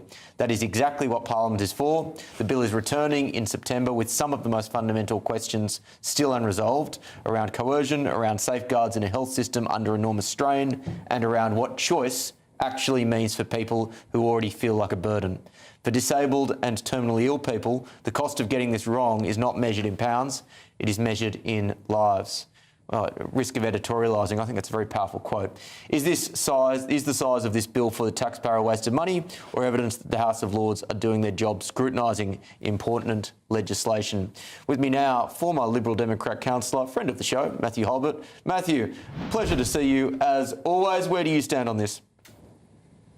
Great to be with you, Will, and hi to your panel as well. So I've long since believed that people who are coming towards the very end of their life, who are of sound mind and who are intolerable pain, must be given the choice of a dignified death. In my view, it is the humane thing to do. And I'm afraid you say the House of Lords has done its job. I would say that the House of Lords' job is to scrutinise legislation. It's not to block legislation. And last time, the religious right in the Lords talked the bill out, despite the fact it had received repeated majorities in the House of Commons. And I think that's pretty disgraceful. Why it was blocked at every turn is that most people realised that even if you agree with the principle of assisted dying, this was a very poorly drafted piece of legislation. And I would argue in this instance, the Lords did actually do their job of providing that scrutiny. Believe it or not, Matthew, on the actual principle, and this is relatively rare, we actually agree. In that my libertarian instincts kick in here. I think that people should have the right to die if they so choose. But again, the legislation around it and the safeguards in place have to be so clearly articulated. And in this instance, I don't believe they were. Well, I think they were, and I think there were safeguards there. And I think that, and I've said this to Tim Farron, a member of Parliament from my own party who opposes the bill, that, him and the religious right should be honest, that they oppose it fundamentally, that no safeguards would be good enough for them. They should be honest about that. But Matthew, you framed this as the religious right. It was a much broader coalition than just, religiously minded people. There are a lot of people with very good faith concerns around this legislation.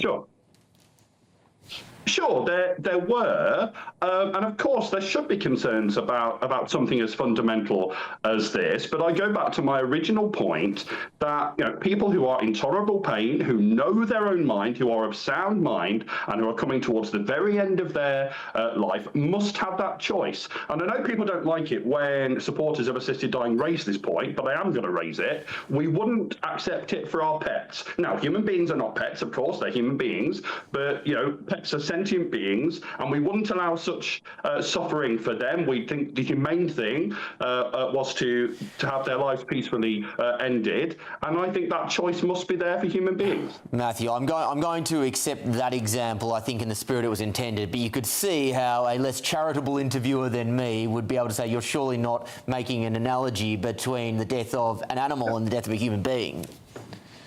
No, I'm not. But all I'm trying to say is that we need to hear the voices of those who are going through intolerable suffering, the kind that me and you, thank goodness, so far in our lives at least, haven't had to experience. And the idea that, a sentient human being, an adult of sound mind, and who doctors have said are of sound mind, are able to make a choice about their own life, are we really saying that the state is saying that they can't have that choice of a dignified death? I mean, that's appalling. Well, Matthew, interesting conversation. Thanks again for your time, as always. Paul, I'll go to you on this. Let's go back before we go into assisted dying on principle, because Matthew, I think, covered that well. Are you comfortable with this amount of money being spent on the scrutiny of this legislation? Yeah, I don't have any issue with the money, actually. When I first read this story, I was like, that's the cost of the House of Lords. and also, it is difficult to get upset about £1.7 million when we're now £300 billion in debt. No, what's the number at the moment? We're 3 trillion in debt. Sorry, I was about to say, if only 300 billion. Our esteemed colleague Mark Littlewood will tell you that 2 trillion of that has been accumulated since 2010. Yeah. The first trillion was right the way back 300 years previous to that. Yeah. So in 26 years, we've accumulated 200% more of our national debt than we ever did previously. So we had austerity and the debt went up. Well, something like that. Assisted dying is very tricky, but obviously understatement of the panel so far. But I don't really have any issue with the cost of Parliament is exorbitant. The idea that the Lords have spent time scrutinising something as important as assisted dying makes sense to me. So on the principle of that, I have no issue. The reason we're talking about it is because the bill was talked out, so it was filibustered out. They didn't reach a firm conclusion. It's going to be brought back in. So I think Lord Faulkner was the main proponent for the bill in the House of Lords as frustrated that they could have got to the end of it in half the time if they'd gone about it in the normal way. That's why this is a story. It didn't stand up to scrutiny, the bill, though, did it? That was the problem. That may well be the case, depends on your view, right? But I think the point here is that some peers were thought to have deliberately talked it out so that it would run out of time rather than come to a conclusion. I think a lot of people's frustrations with the House of Lords is that many of them don't bother turning up, and when they do turn up, they aren't really seriously as invested as they should be. So I do come down on the side of that second quote that we had there, which suggests that this debate, actually more so than most debates in the upper house, was one where it did look like they were highly invested. When you say that idea of messages, is that because they tend to be fairly old? Well, that is food for thought, potentially. Maybe it was closer to their interest in their heart than other debates. But I think there were some speeches there, I can't remember exact names, but some speeches that were very moving, some speeches that really were, I thought, very considered. This is an issue where I think most reasonable people can accept that there are very powerful arguments on both sides. There's a slippery slope argument on one side. Of course, there's a religious belief as well, although I don't think people should impose their religion on other people. And then on the other side, as very well articulated by Matthew, if you are of sound mind and you're in terrible pain, should the state really have the sort of power over you that it has at the moment? Paul, final word. Well, you don't. It gets very tricky. If you allow other people to decide on your behalf, Matthew, let's just say decided on your death, you wouldn't last more than 2 hours on a 3-hour show, Matthew. So we have to make sure that we are. Are you advocating murder, Paul? No, well, I'm not advocating. I'm just suggesting it might happen. I don't know. I'm not. Right. So Will is looking at me as if to say, "Don't go any further. This apology is already incredibly long." Look, I'm trying to make a joke of a very serious situation. I actually don't know where I come down on this. I know people on both sides of the argument, and they make very good points. And I see both sides of the argument, and I still haven't made my mind up. Well, I know where my mind falls down on this next story. The Sun is reporting that Nigel Farage has opened talks with El Salvador on deporting all foreign criminals to its hellhole prisons should he become PM. Strong words in the auto cue, but I think words that are well and truly justified if you've seen clips of El Salvadorian prisons. The Sun can reveal that a reform delegation will head to the Central American country within months for feasibility discussions with its government. Mr Farage will announce a drastic expansion of the plans to send Britain's most depraved murderers and rapists to its jails. He'll now seek to deport around 10,000 foreign criminals currently in the UK to third countries to free up desperately needed spaces. Matthew, you would have seen clips of El Salvadorian prisons. They look absolutely brutal. At the same time, we're sending the worst of the worst there. So do you have any sympathy? Terrible, terrible policy. I suspect it's a nonsense policy, much like their policy last week with great fanfare, where they decided that they thought they could land Royal Navy boats on French ports without French permission. I mean, just fantasy nonsense politics.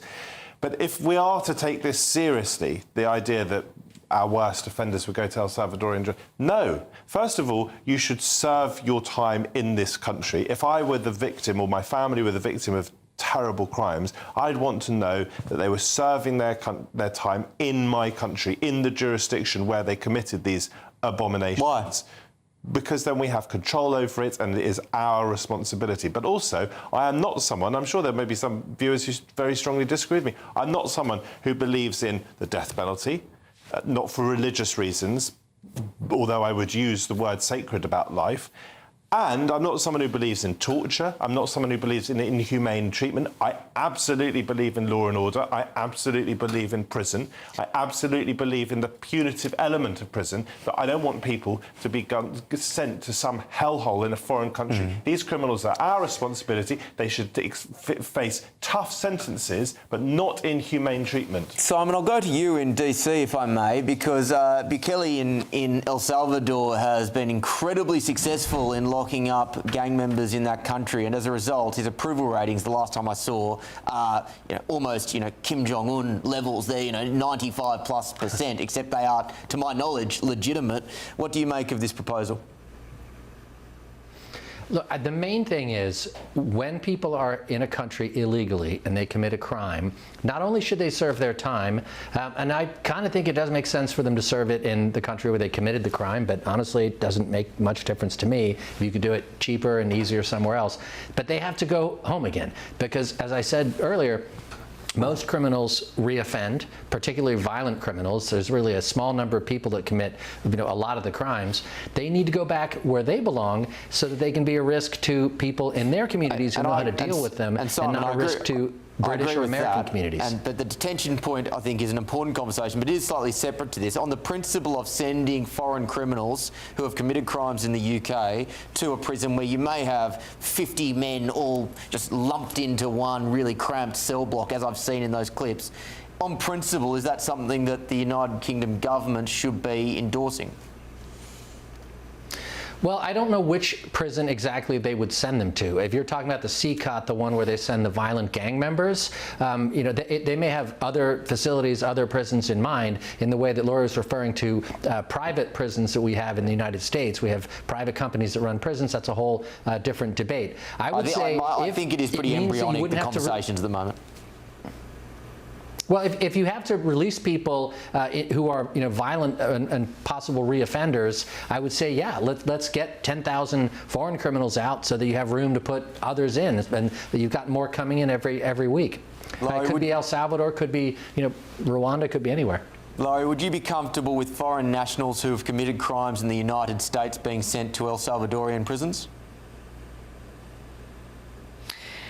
If they are from El Salvador, yes. What the president and his administration did at the beginning of this second term, the way that they handled it, specifically Kristi Noem, who is no longer the head of the Department of Homeland Security, I would say to how that was handled and rolled out, absolutely not. And you all saw, it was all over the media about through the court systems that the majority of the cases the Trump administration lost because of the way that they did not give people due process, all of those things. If the law is abided by and people are given their equal rights that they are entitled to, meaning that they are not kept in inhumane conditions.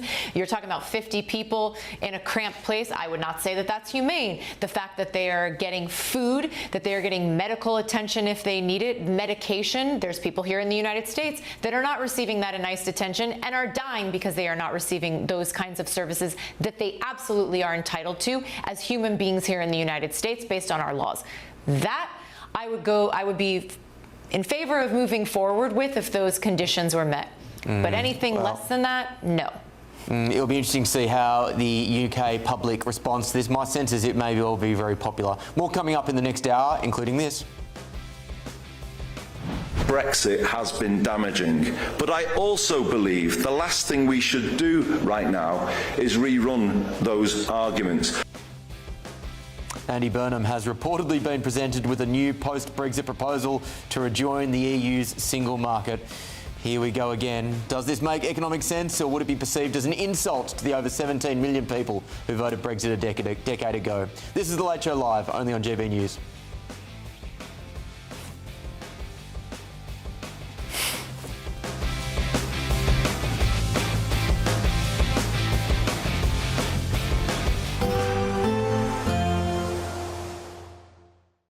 Today, clouds overhead, total zen within. Boxed Solar sponsors the weather on GB News. Good morning, and this is your latest GB News forecast from the Met Office. So Monday promises to be a slightly cooler day than Sunday. Dry for most, but plenty of sunshine. There is a little bit in the way of clouds, certainly across the south during the course of this morning. This is actually the legacy of a cold front which sunk south across the whole country during the course of the weekend. But some of the cloud on this front will be thick enough to produce a little bit of light rain and drizzle here and there, but more of a nuisance value. Most places staying dry. But with clear, bright sunshine, temperatures into the afternoon reaching into the high 20s, highs of 27 degrees for London. It's a slightly different story further north with a fair amount of cloud across parts of Scotland. And that will certainly actually help to keep a lid on the temperatures into the afternoon. By the time we get to the evening, we're looking at temperatures into the high teens. But there are some brighter skies in the mix too. Cloudier skies across parts of Northern Ireland. And again, temperatures not too far off the seasonal average. But across England and Wales, with bright, clear sunshine on offer into the evening, temperatures comfortably into the mid-20s. And with clear skies overnight, we are likely to see a few mist and fog patches forming across England and Wales. Cloud does persist across parts of Northern Ireland and Scotland. And overnight temperatures in Scotland will actually dip low enough, certainly some rural spots, for a touch of grass frost, but staying rather warm across the south with overnight lows in the mid-teens. But it's a bright and sunny start Tuesday morning. And if anything, the cloud across northern parts of the country will gradually lift and brighten up, so turning bright and sunny even here too, and across parts of Northern Ireland. But it's a warm day, another warm day, especially across England and Wales, with highs of 27 or 28 degrees across parts of the south. And these higher temperatures will actually push further north through the day. That's your forecast. Today, clouds overhead. Total zen within. Boxed Solar sponsors the weather on GB News. Britain deserves a newsroom that puts the facts and your voice first. Well, and that's what you get on GB News. Lively debates, lively conversations. And we're not afraid to hold power to account. And each other. So join me, Andrew Pierce. And me, Miriam Gates, for Britain's Newsroom, weekdays from 9:30 on GB News. Bold. They are under no illusion. Ray. Are you a human trafficker? Boundless. I've had enough of the nonsense, and I'm not afraid to say it. Don't get this on the BBC. Every weeknight, I tear through the headlines. The smell of gasoline. Should we be worried about it? From Westminster madness to cultural war chaos. We're going to do now, they are throwing things out the car as we speak. Get ready, Britain. Here we go. Patrick Christys tonight, weeknights from 9 p.m, only on GB News, Britain's news channel. From the school run to the home run, watch a new show for all of Britain. He can say whatever he wants. A straight talking show where all voices are heard.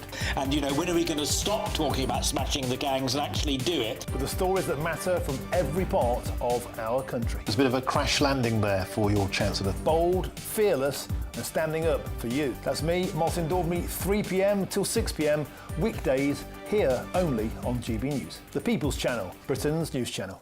From court mornings to warm family brunches, from football to tennis in the car, in the kitchen. GB News Breakfast is there with the stories you need and the conversations that matter. Anyway, let's talk business. Well, it has been a historic night in British politics. It's astonishing, isn't it? We're here again. To start your day just right. GB News Breakfast. Every morning from 6 a.m. Only on GB News. Britain's news channel. Britain is not just a geographical expression. We are a people bound together by history and culture that are distinctively British. Join me to celebrate our music, theatre, artworks and literature, which we can explore and enjoy together. Everybody's welcome. Sunday with Michael Portillo. Every Sunday at 11 a.m. on GB News, the People's Channel, Britain's news channel.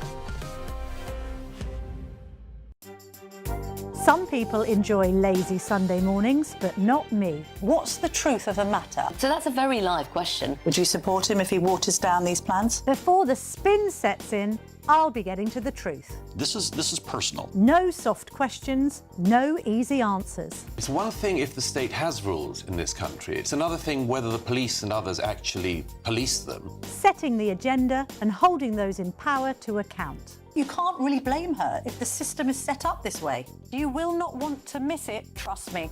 The Camilla Tominey Show, Sundays from 9:30, only on GB News.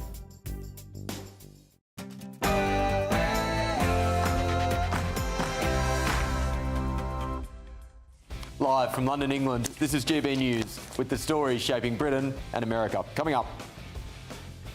But I can do something to give people some breathing space now, some help with the cost of living. Well, Andy Burnham may be coming to a town near you. He's kicking off his cost of living tour today, travelling across the country to hear directly from voters about how he can help amidst the cost of living crisis. Brace yourself for on-tour TikTok videos. Lord help us. Also, כל עוד אני ראש ממשלה לא תקום מדינה פלסטינית. לא בעזה ולא ביו"ש. I'll be very impressed if GB News Radio listeners picked that one up. That was Israeli Prime Minister Benjamin Netanyahu, who has rejected the 15-point plan for Gaza set out by President Trump's Board of Peace. What will this flat rejection of the terms mean for the US-Israel relationship and peace in the Middle East? Also, Brexit has been damaging, but I also believe the last thing we should do right now is rerun those arguments. here we go again. Andy Burnham has reportedly been presented with a new post-Brexit proposal to rejoin the EU's single market. Does this make economic sense, or would it be perceived as an insult to everyone who voted for Brexit a decade ago? We'll cover this at the top of the hour. And I know you said you're open to it. Is it a realistic possibility? I haven't ruled out the possibility. well, she certainly didn't rule anything out there, did she? Perhaps it would have been considered inconceivable a decade ago, but in our populist age, is it possible we could see Alexandria Ocasio-Cortez for president in 2028? And you know who the #1 person in TikTok is by far? Trump. Me. I just got I'm #1. Like Taylor Swift was #11. I'm #1. Trump v Swift is back on this week. The White House have removed Taylor Swift songs from videos on their accounts posted online. What does this say about President Trump's relationship with the entertainment industry? And does their ire actually work in his favour? I'll give you a hint. Yes, it does. I'm Will Kingston. This is The Late Show Live.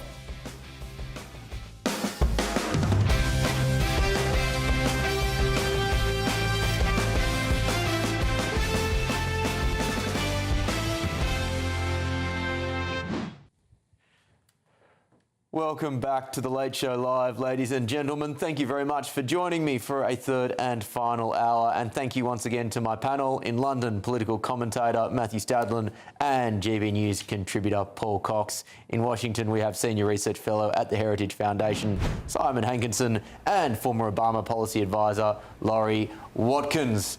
Thank you once again, team. Let's go to the main news at the top of this hour, and that is that Andy Burnham has reportedly been presented with a new post-Brexit proposal to rejoin the EU's single market. But in return, Britain would offer an extension of its nuclear deterrent and the use of its armed forces to help protect the continent. Under the proposal, Britain would push for the creation of a European confederation, bringing together the EU's free trade zone with NATO's defence commitments. In return, Britain would be invited to rejoin the EU's single market for goods without having to accept freedom of movement. It's understood countries such as Ukraine, Switzerland, Norway and the Western Balkan states would also be invited to join.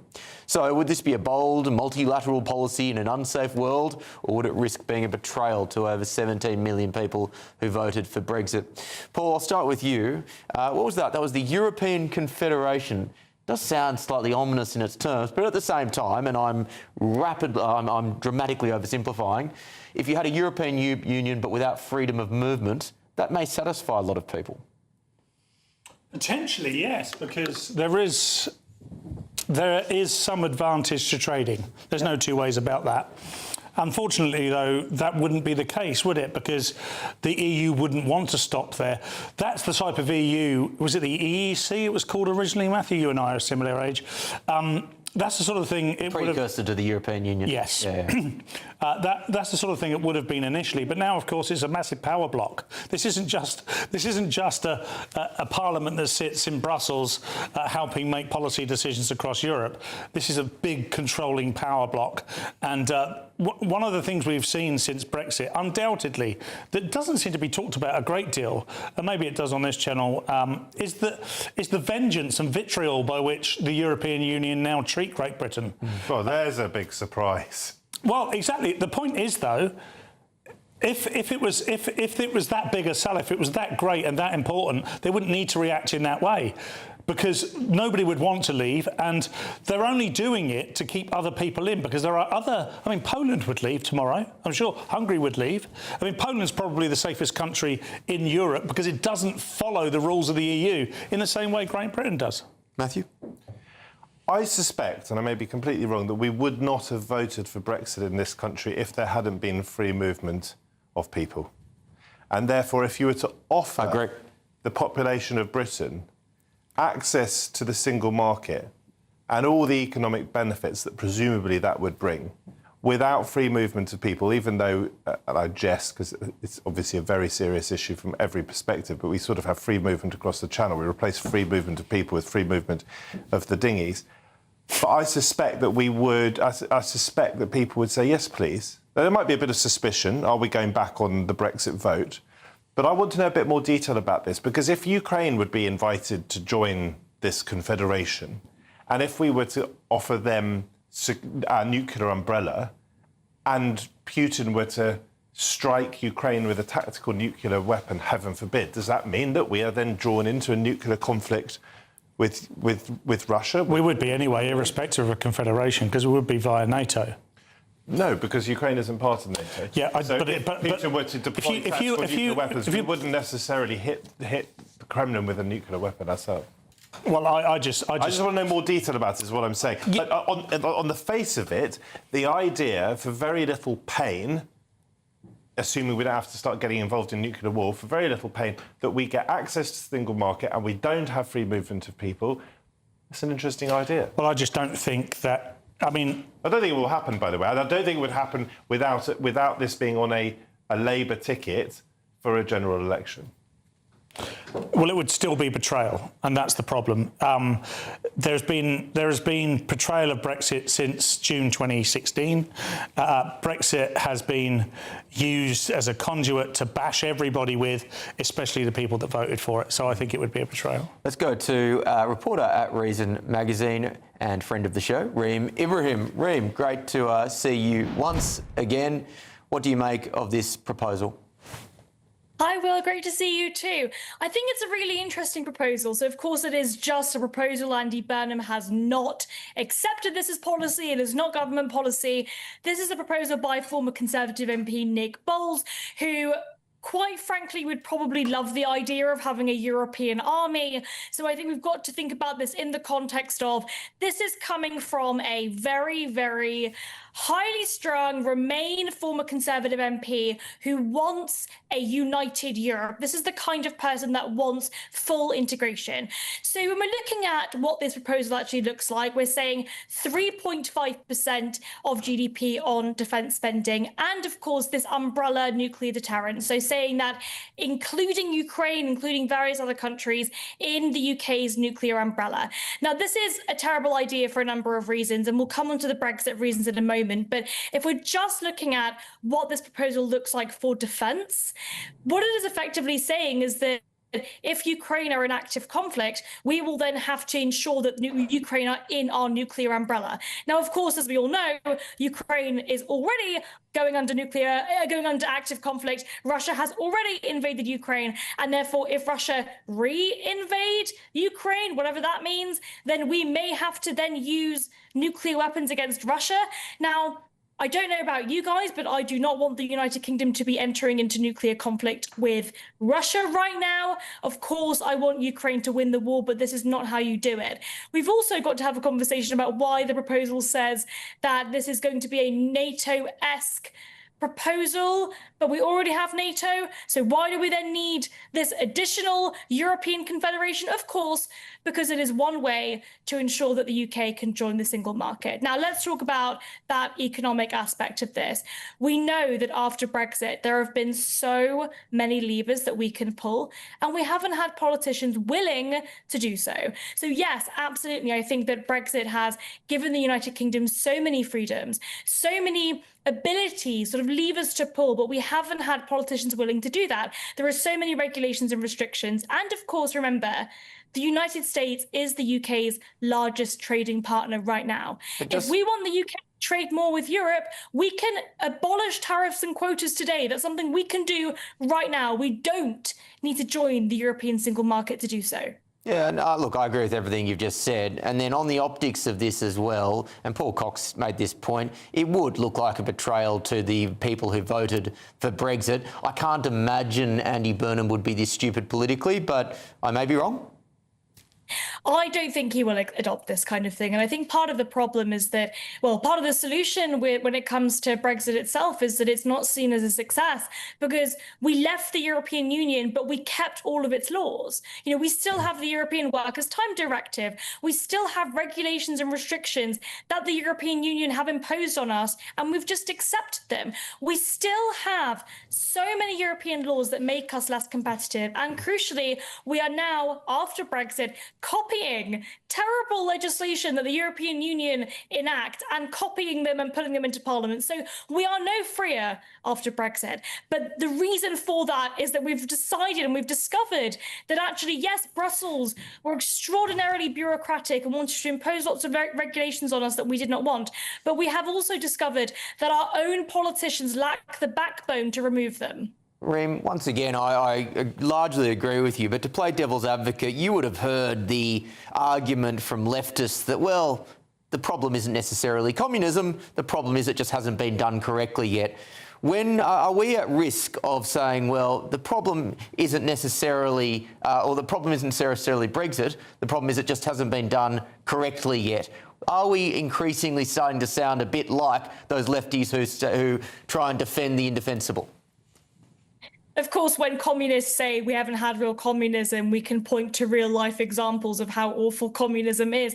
In this situation, we have no other examples of how other countries have been able to exit the European Union because we are the first. And I think part of the problem is that all of the conversations around Brexit seem to be about what it means for us in terms of trade. We've got to remember that it is businesses and people that trade with one another. Governments don't trade with one another. It is people, it is businesses. When you buy something on Amazon and it is shipped from Germany, you're trading with a company. That is what trade is.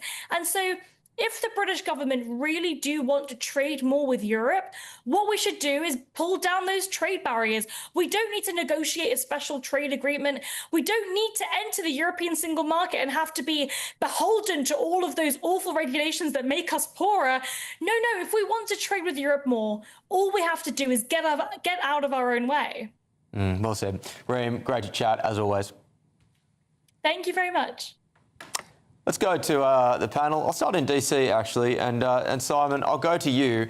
And Reem insinuated this, that often when the UK is now talking about global trade and global economic ties, it's almost positioned as a dichotomy or a choice between closer ties with Europe or alternatively closer ties with America. Do you think it actually is a almost mutually exclusive choice that this country has to make, or do you think that Britain can try and pursue both strategic options at the same time? Maybe in the short term, it's a binary choice, but I think in the long term, yeah, Britain used to be a free trade proponent with the whole world.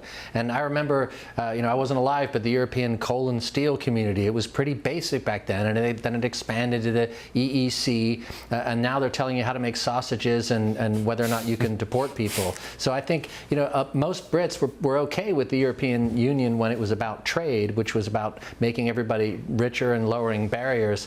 But once it got to be a giant political experiment that was about taking sovereignty away from nations, that's when people got their backs up. So this is an interesting proposal, but I don't see why Britain couldn't try both sides of the Atlantic at once. Laurie, what do you make of this proposal? Same as Simon said. I don't know why they can't do two things at the same time. I liked a lot of what the other panelist was saying, that if they wanted to do it, we could just do it right now. But I feel like that here in the United States, that if there really was the will to really kickstart a lot of the trade or get better than what we had as far as relationships are concerned, we would be in a different situation than we are in. But here in the United States, unfortunately, there's so much uncertainty when you have a president who 1 week says something about Canada, that he's going to do this, and then retreats a couple days later. That's not consistent, and that's really been difficult for folks in industry to try to forecast what that means. So here, feeling a lot of uncertainty. I would like for the UK to feel less of that as well. So good luck. Well, I think we need it. Paul, the question on Brexit more generally. Before Starmer was ousted, I didn't think it was outside the realms of possibility particularly if his numbers continued to go down without him being booted, that he may hit the, or he may have kind of done the, hit glass in case of emergency option, smash glass in case of emergency option, and said, right, you know what, we're going to offer another referendum for Brexit. I think perhaps now with Burnham there, that is less likely to be the case. Do you think there is any likelihood that Labor will reinvigorate the Brexit conversation? Absolutely. It's only less likely under Burnham because he's been put under zero scrutiny. As soon as Andy Burnham's put under scrutiny, I think we're going to see, between September and December this year, let's say, I think we're going to see all sorts of problems that are very similar to the problems that we saw under Sir Keir Starmer. So I think it's always going to be the nuclear option for the Labour Party because they believe that's a strong vote winner. Because polls have told them... And they believe in it. Well, yeah, of course, they've never stopped believing in it. In fact, I would say let's just say, of the 650 MPs that were in Parliament in either 2016 or 2019, let's ignore 2024 for now, I would say a good 80 to 90% of those people fully believed in it, irrespective of which way their party voted or supported.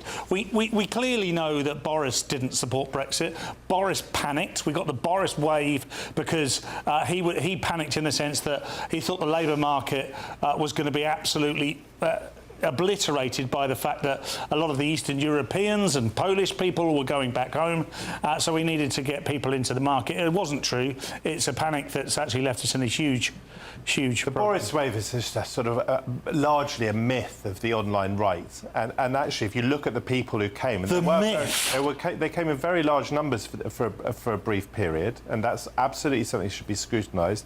But it was looked at and talked about at the time. A lot of these people, just for example, were coming from Ukraine, which helped swell those numbers. There are also the Hong Kongers as well. So I'm still failing to see how that's a myth. I am not a fan of Boris Johnson. I spent years relentlessly being, I hope, politely critical of him when he was Prime Minister. But the idea that he just sort of opened the borders and let them all in is a nonsense. I don't think Labour are going to re-litigate this incredibly divisive period in British politics that I think was the catalyst for so much other division. It sort of set people very strongly into different camps, and then they found different ways in which they could continue Matthew, to can I just touch on that, I do not think that in the next 10 years, and clearly I could be proved wrong, I do not think we're going to have another referendum on full membership of the EU. On balance, I agree with you, but I want to pick up that point that the Boris wave was a myth. Again, you pointed to the composition of migrants, but the reality remains that 4.2 to 4.8 million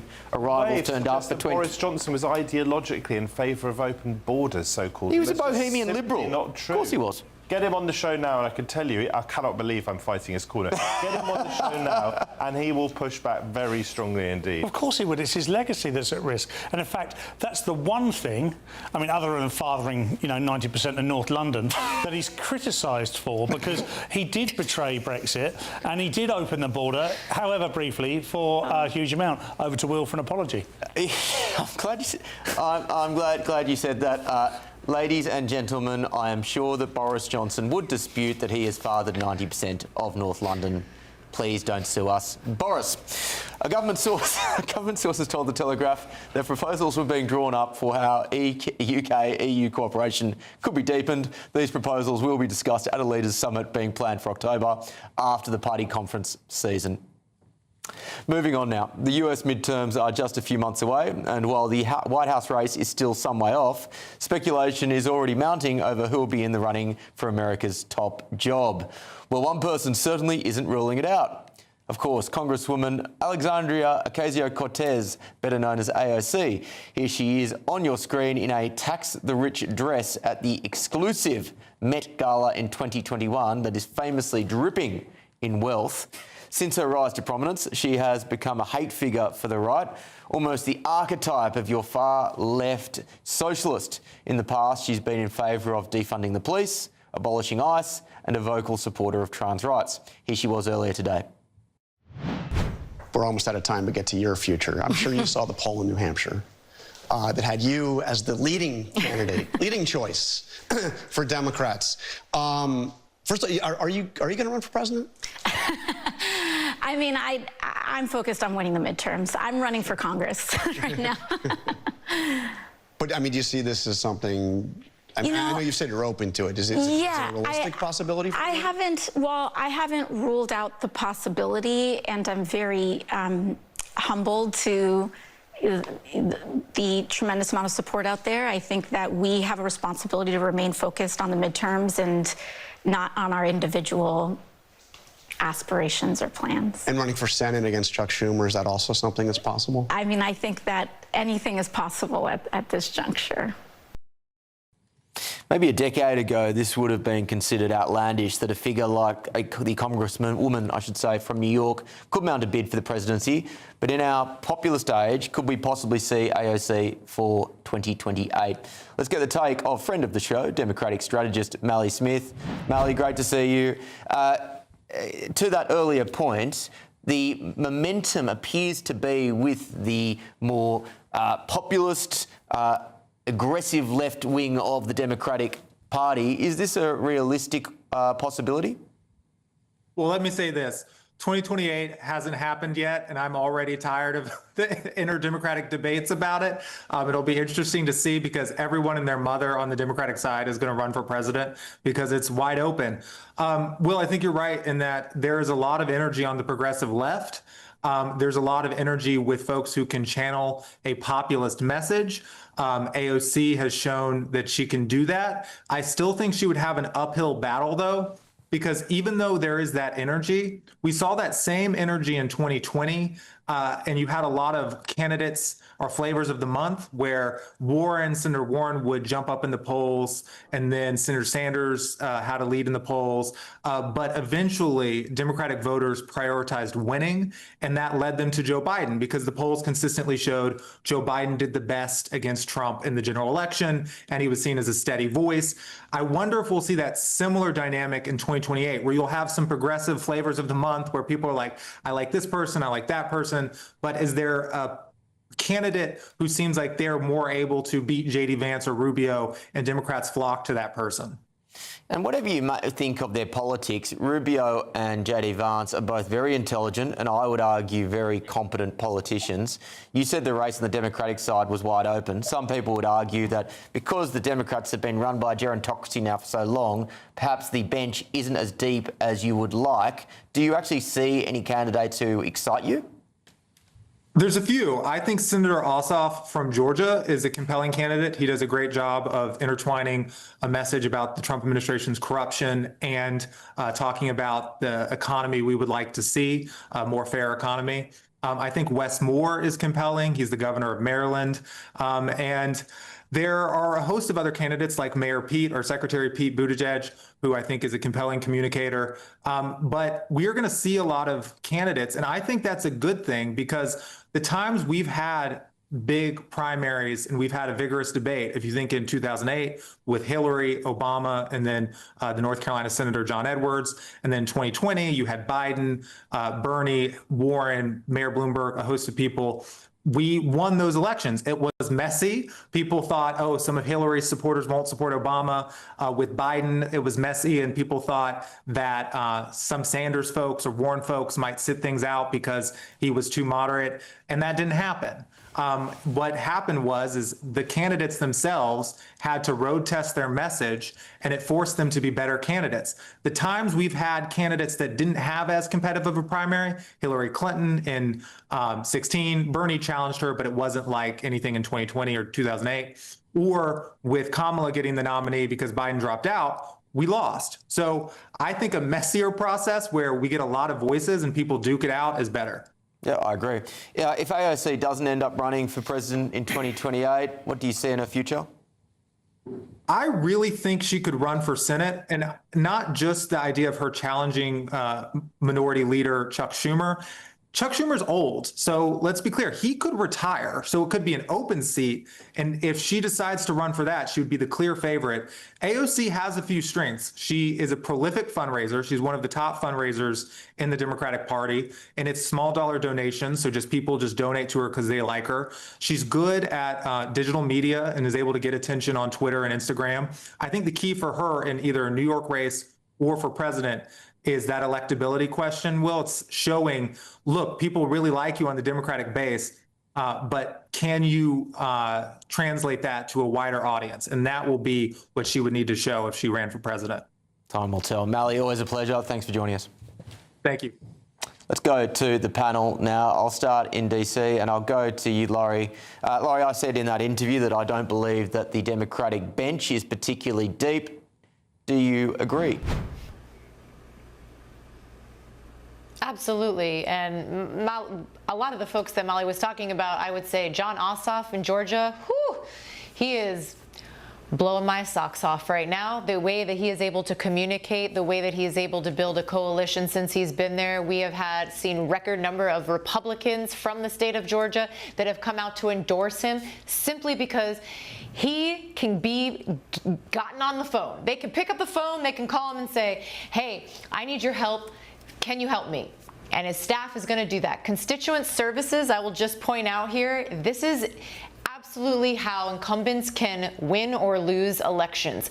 If you're a member of Congress and your office is very responsive, you do town halls, you communicate with your constituents, you're able to help them with casework that they have, they think you're golden. At some point, they don't even look at the comma with the D or R next to your name. And that is the kind of candidate that I want to get behind and that I will believe in, is a candidate that can cross party lines, that's able to speak, I don't want to say a moderate, progressive, or whatever, any of those kinds of terms. Speak to the heart of the American people. Be your authentic self. Don't be afraid to be a fighter. That's what the American people are looking for overwhelmingly right now. Who is going to fight for me? I can see what you mean about Jon Ossoff. He's a good-looking bloke. Coincidentally, I actually first Googled Jon Alsop. I wasn't aware of the first John, and that was a merchant and former delegate to the Continental Congress of the 13 Colonies.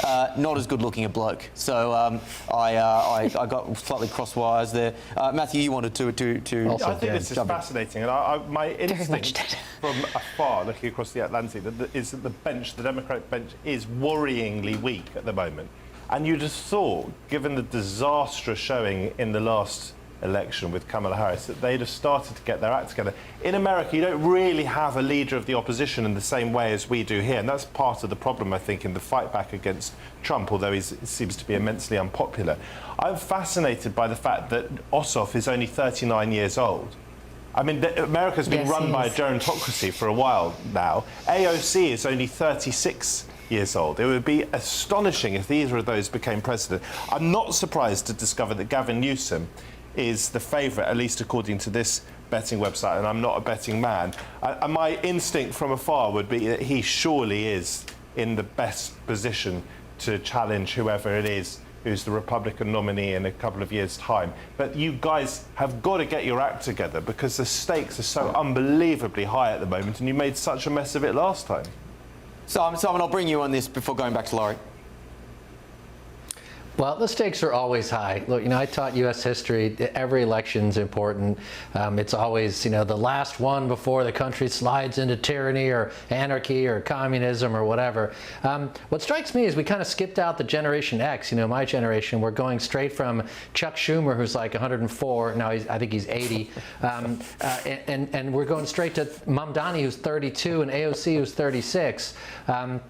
AOC, look, she's a very attractive woman. She's sparkling on camera and smart, but she doesn't know a lot. I mean, if you hear her in interviews, they ask her a question, and it's just word salad makes Kamala Harris look eloquent, because she's got a lot to learn about international affairs, about politics, about how to actually do stuff. She was a bartender. She hasn't had a whole lot of experience in either business or politics or diplomacy or anything like that. So does that matter anymore? I don't even know. I mean, they nominated Kamala Harris, and she couldn't string a sentence together. So have you heard Donald Trump speak lately? Kamala Harris is not accomplished at all. Let's just. That's always the what about Trump, but we're talking about the Democrats. Why don't we just talk about the Democrats for a while and leave the Republicans alone? They have their own problems, maybe for another show. But yeah, I think the bench is pretty shallow. They've got some seasoning needed before they're going to be ready for prime time, but it doesn't mean we're not going to be stuck with one. Paul? Just the idea that they need seasoning, like we're going to barbecue them. I don't think that's going to help. It's fascinating, isn't it? Because I think there's a huge dearth of talent in the Democratic Party, and that's not just because I'm most likely to favour the Republican Party, but if you look at J.D. Vance, Rubio under Trump, both very strong candidates. Because they're so strong, you can't really see how deep the bench is. But if they're just one or two leagues down, then imagine what's below that. The Democrats, I mean, Gavin Newsom. I mean, the man's a wet flannel. He is not. He is an absolute wet flannel. He's taking it to Trump. And that's not no an one's easy thing to do. no one is taking it to Trump. Actually, in the semi-authoritarian world that Americans live in right now, that's quite a scary thing with the lawfare that I think is going on under Trump. Taking him on is a brave thing to do, and I think he could be. I'm not saying he's perfect by any means. I haven't looked at his policies in detail because there's so much going on in our own country. But I think he is from afar a very plausible candidate. Paul, hold your fire just quickly. I just want, Simon, your response to the fact that you are apparently living in a semi-authoritarian world. Yeah. I can't let that one go. I mean, come on. You know, I can say what I like. I got nailed last week because I said a word. I won't say it again on GB News that apparently I'm not allowed to say. And you guys are constantly apologizing, looking like the Stasi are about to beat down your door. You're arresting, hundreds of people a week for thought crimes. I mean, Orwell was right. It's scary. It's scary what people are getting arrested to. They sent in this Cambridge scandal, Jason Arday. The police went round to a reporter from the Times Educational Supplement's house to say, you're making this man's mental health worse. So he said, I'm a journalist. I asked questions. So, yeah, I don't think we're in the authoritarian state you think we are. Prime ministers don't go after political opponents in the way that you guys seem to be under Trump. Well, look, some people would suggest lawfare. Some people would suggest lawfare was employed on both sides of the political spectrum in the United States, and some people would also mention that the police have apologised for what they said was dropping the ball in that particular case with Jason Arday. Just quickly, guys, I'll go to each of you. Who do you think will be the Democratic nominee for the 2028 presidential election? Laurie, I'll start with you. I don't know. And I'm deliberately saying that because I don't want to put myself into a box, and there could be a brilliant candidate that's going to emerge. So it's too soon to say. Simon? Kamala Harris. Who else? Oh, please let it be so. Please let it be so. God. That will give us enough content to run this show for the next 2 years very easily. Matthew? I'm enjoying Laurie's new brand of political commentary. Just, I don't know. I would say Gavin Newsom. It's a toss-up. Do you guys have an answer? It's literally the Wild West here. I've done this for 25 years of my career, and I've never seen anything. I've never seen campaigns and politics in the United States turn into what it is that it is today. And Simon even said this a few moments ago. This is uncharted territory. Laurie, you could have made someone up. We know about 3 Democrats in this country. If you said Bob Snuggles, we would have gone, Bob Snuggles is the perfect candidate. Knocking my socks off. That's a big statement for me to say. That just sounds like you're falling in love with him. Is that any reason to be the president? I'm not falling in love with him. He is on fire. He is sharp. He knows all the policies. He's able to give quips and be witty. He's able to build a coalition, like I said, and he's very sharp on television and giving interviews. And not one American in 100 knows who he is.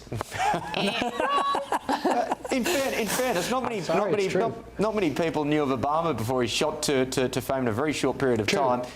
Paul, your pick? Yeah, I do believe it. Out of the 3 Democrats that you know, I don't think it'd be Bob Snuggles, although he's in with a chance. I think Matthew's right. An answer, Bob Snuggles. I vote Bob Snuggles. I think it's Gavin the Flannel Newsom.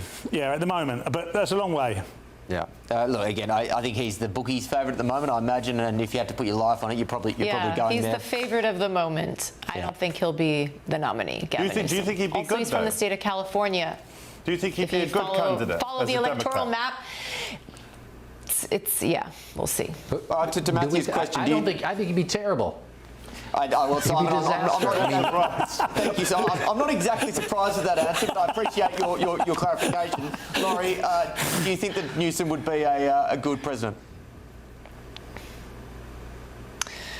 He's got a lot of baggage that I'm not a fan of personally and professionally. So I think that there's better candidates out there, and I think he's been given a lot of airtime over the last 6 months that I would like to see some other potential candidates emerging. Noted. Give them some airtime. Okie doke. Well, still ahead on The Late Show Live, ladies and gentlemen. You know who the number one person in TikTok is by far? Trump, me. I just got, I'm number one. Like Taylor Swift was number 11. I'm number one. Well, they haven't exactly been political soulmates, and this week the White House have removed Taylor Swift songs from videos of their accounts posted online. What does this say about President Trump's relationship with the entertainment industry, and does their ire actually work to his advantage? This is The Late Show Live, only on GB News.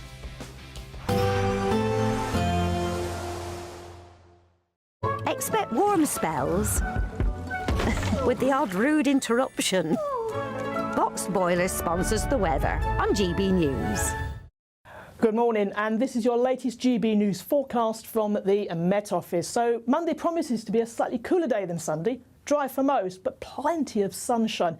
There is a little bit in the way of clouds, certainly across the south during the course of this morning. This is actually the legacy of a cold front which sunk south across the whole country during the course of the weekend. But some of the cloud on this front will be thick enough to produce a little bit of light rain and drizzle here and there, but more of a nuisance value. Most places staying dry. But with clear, bright sunshine, temperatures into the afternoon reaching into the high 20s, highs of 27 degrees for London. It's a slightly different story further north with a fair amount of cloud across parts of Scotland. And that will certainly actually help to keep a lid on the temperatures into the afternoon. By the time we get to the evening, we're looking at temperatures into the high teens. But there are some brighter skies in the mix too. Cloudier skies across parts of Northern Ireland. And again, temperatures not too far off the seasonal average. But across England and Wales, with bright, clear sunshine on offer into the evening, temperatures comfortably into the mid-20s. And with clear skies overnight, we are likely to see a few mist and fog patches forming across England and Wales. Cloud does persist across parts of Northern Ireland and Scotland. And overnight temperatures in Scotland will actually dip low enough, certainly some rural spots, for a touch of grass frost, but staying rather warm across the south with overnight lows in the mid-teens. But it's a bright and sunny start Tuesday morning. And if anything, the cloud across northern parts of the country will gradually lift and brighten up, so turning bright and sunny even here too, and across parts of Northern Ireland.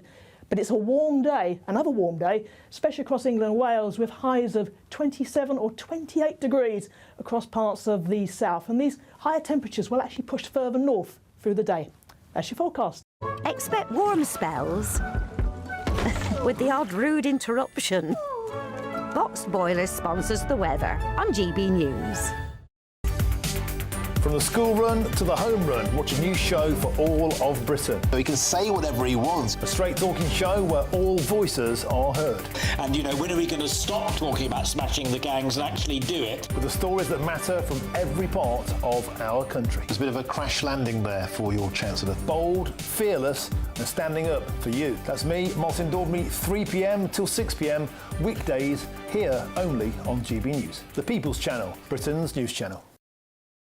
Hi, I'm Michelle Dewberry, and my show is your opportunity to cut through all the noise and dive in headfirst to some robust debates. Ideas clash. Situation, no, isn't it? Because the failure is you're deliberately avoiding my point. Nothing's held back. And if you think this is the end of it, wait for more. And we do not shy away from the difficult stuff. Sometimes I want to shake people and say, if only you understood. So join me on Jubes and Kerr weeknights at 6 p.m. only on GB News, Britain's news channel. I've been in Westminster for a long time, but I know that though power may be here, its effect on people's lives is across the whole of the country. We may be where rules are made, but it's where they're implemented that matters. Join me, Jacob Rees-Mogg, for forthright and frank discussion on where Britain has come from, where it's going, and where it will end up. That's State of the Nation, Monday to Thursday, 8 to 9 o'clock. Vox Populi, Vox Dei.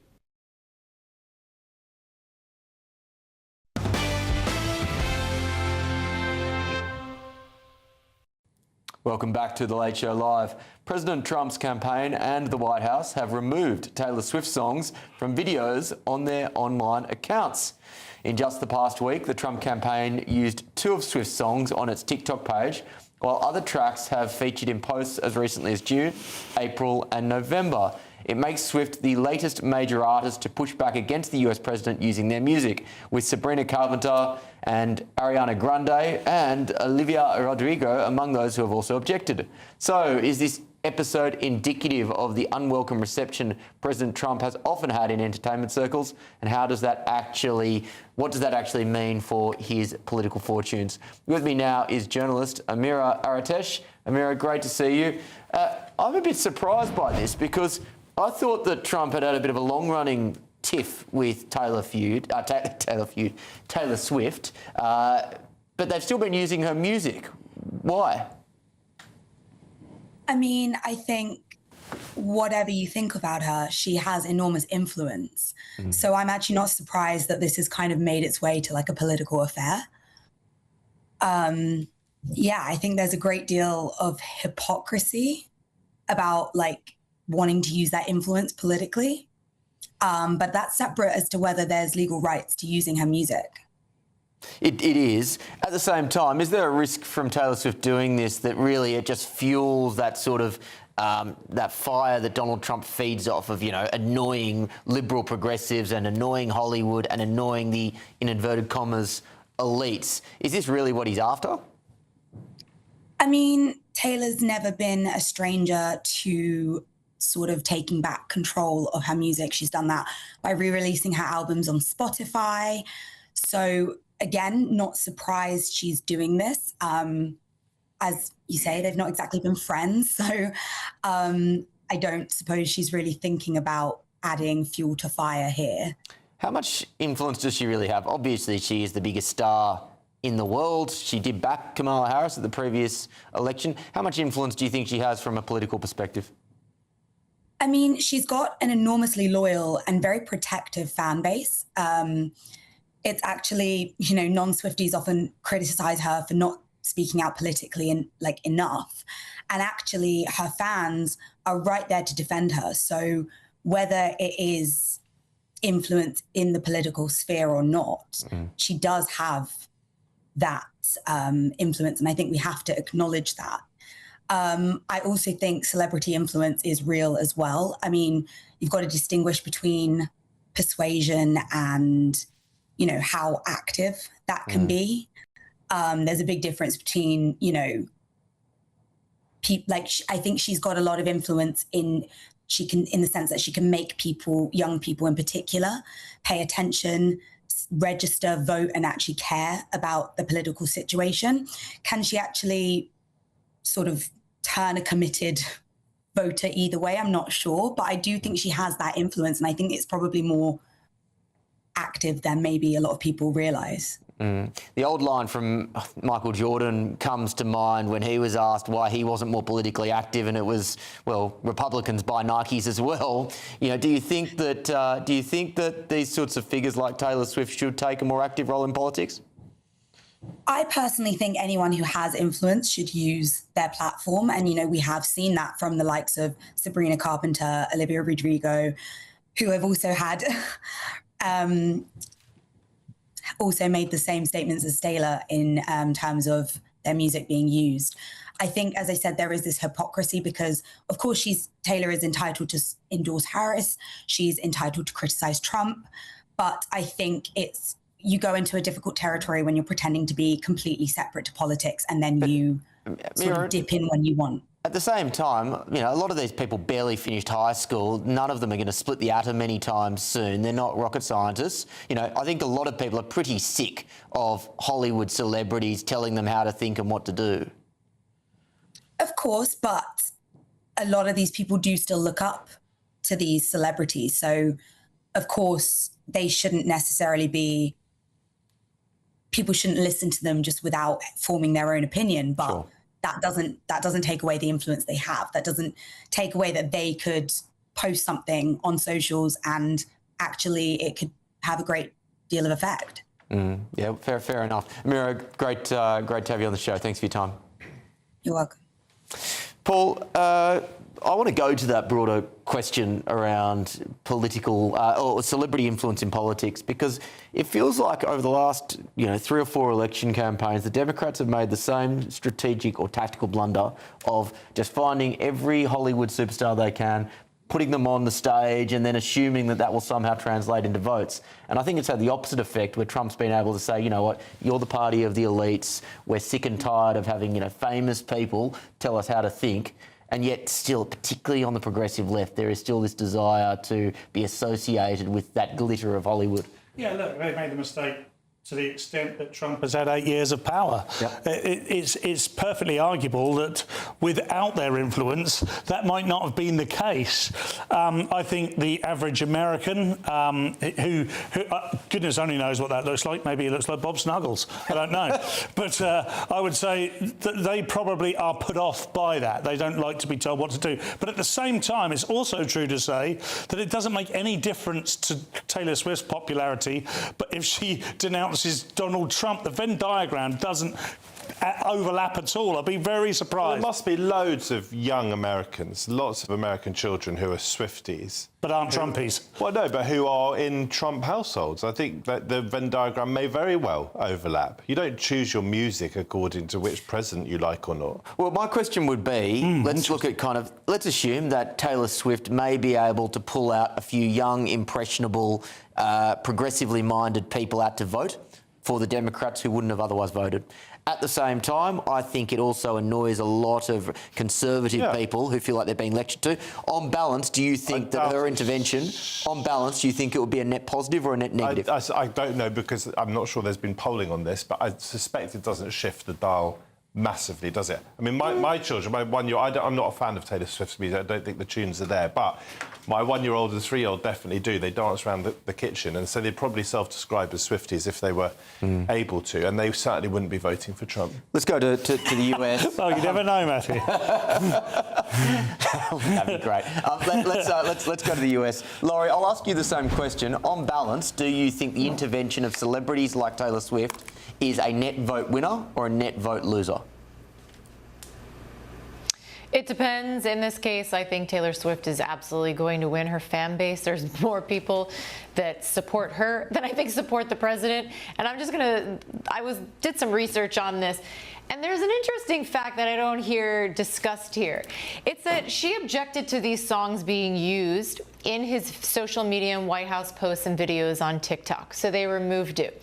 But I think it's really interesting that nobody's talking about the bigger story here, that Donald Trump intentionally and specifically used her songs and then put out videos specifically provoking her, including a caption joking she would be super excited that they used her song August, and those songs are now muted. So when you have the President of the United States, sorry, this is completely beneath the level of the office, and he has much better things that he should be focused on and important things than this kind of crap. I'm going to be honest. The American public listening and reading this, it's just like, oh my God, focus on the economy, focus on the Iran war. This is cultural nonsense. Absolute nonsense. Simon, your response. Well, I kind of agree that it's not something that most people really care a lot about. All of my favorite artists, I mean, Neil Young pulled his stuff off Spotify, I think in some protest or other. David Crosby from Crosby, Stills, Nash & Young, always spouting off ridiculous, political nonsense. John Fogerty. Most musicians and most Hollywood people are lefties, let's face it. So I just wish they would get on with their jobs, make music, make movies. I kind of like Sydney Sweeney, who just gave that stink eye to that interviewer from GQ. Oh, that was great. She was asked a question. That's my favorite meme right there. Just, shut up and dribble. Yeah. So, Simon, as a right-wing American, just be completely honest with us.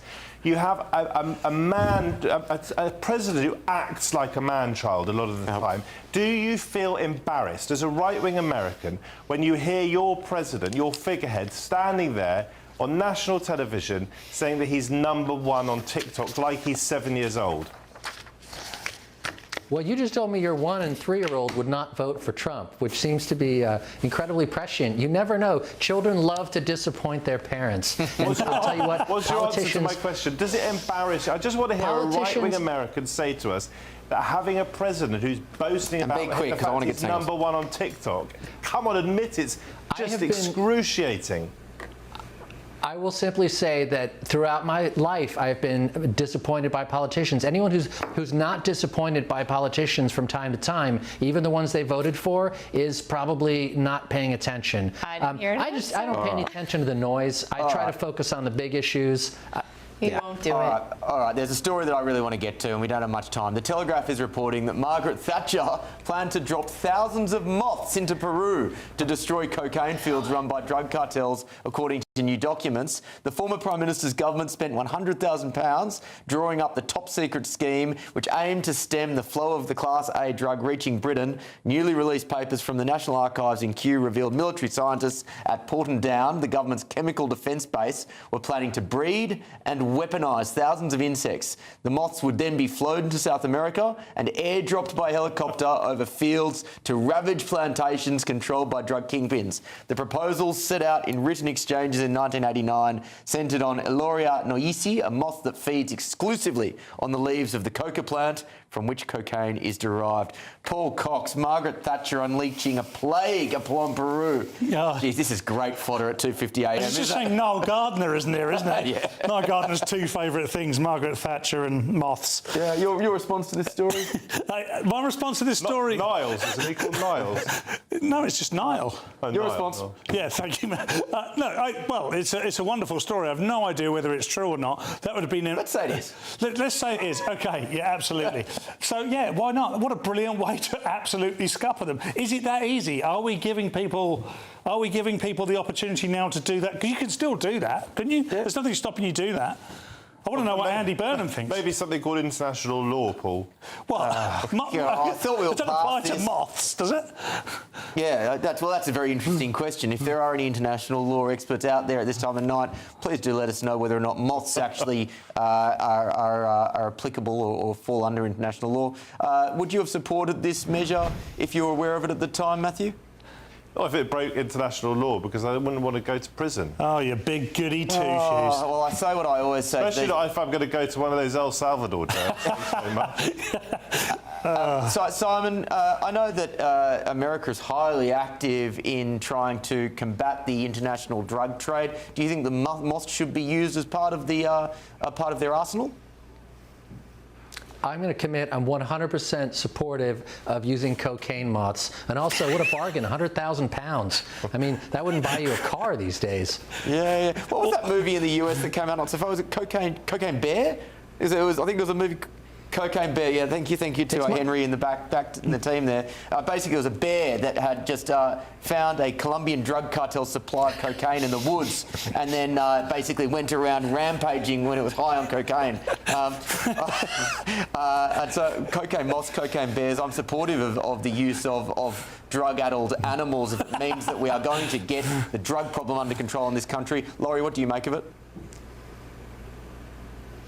Well, I'd much rather use moths than shooting down boats illegally in the Caribbean. Oh. So, yeah, oh, moths Laurie, all have a moment off, mate. Just take it easy. Just get involved. You need Bob Snuggles. What would he do? Channel your inner Bob Snuggles. I actually did just Google that, Paul, because I was really hoping there was actually someone called Bob Snuggles that we could actually point to. Apparently there isn't, unfortunately, but maybe that is your online alias for the waspy women going forward. Ladies and gentlemen, that is just about all we have time for tonight. Thank you very much to Simon and Laurie in the United States and to Matthew and Paul in London. We've had a blast as ever. The show is going to be back tomorrow night at 12 a.m. We will see you then. But for now, good night. It gets loopy.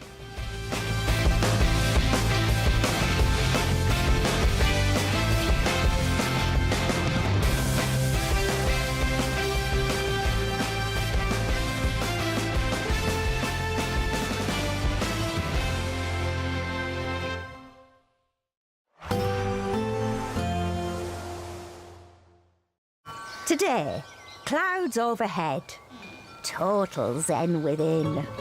Boxed Solar sponsors the weather on GB News. Good morning, and this is your latest GB News forecast from the Met Office. So Monday promises to be a slightly cooler day than Sunday. Dry for most, but plenty of sunshine.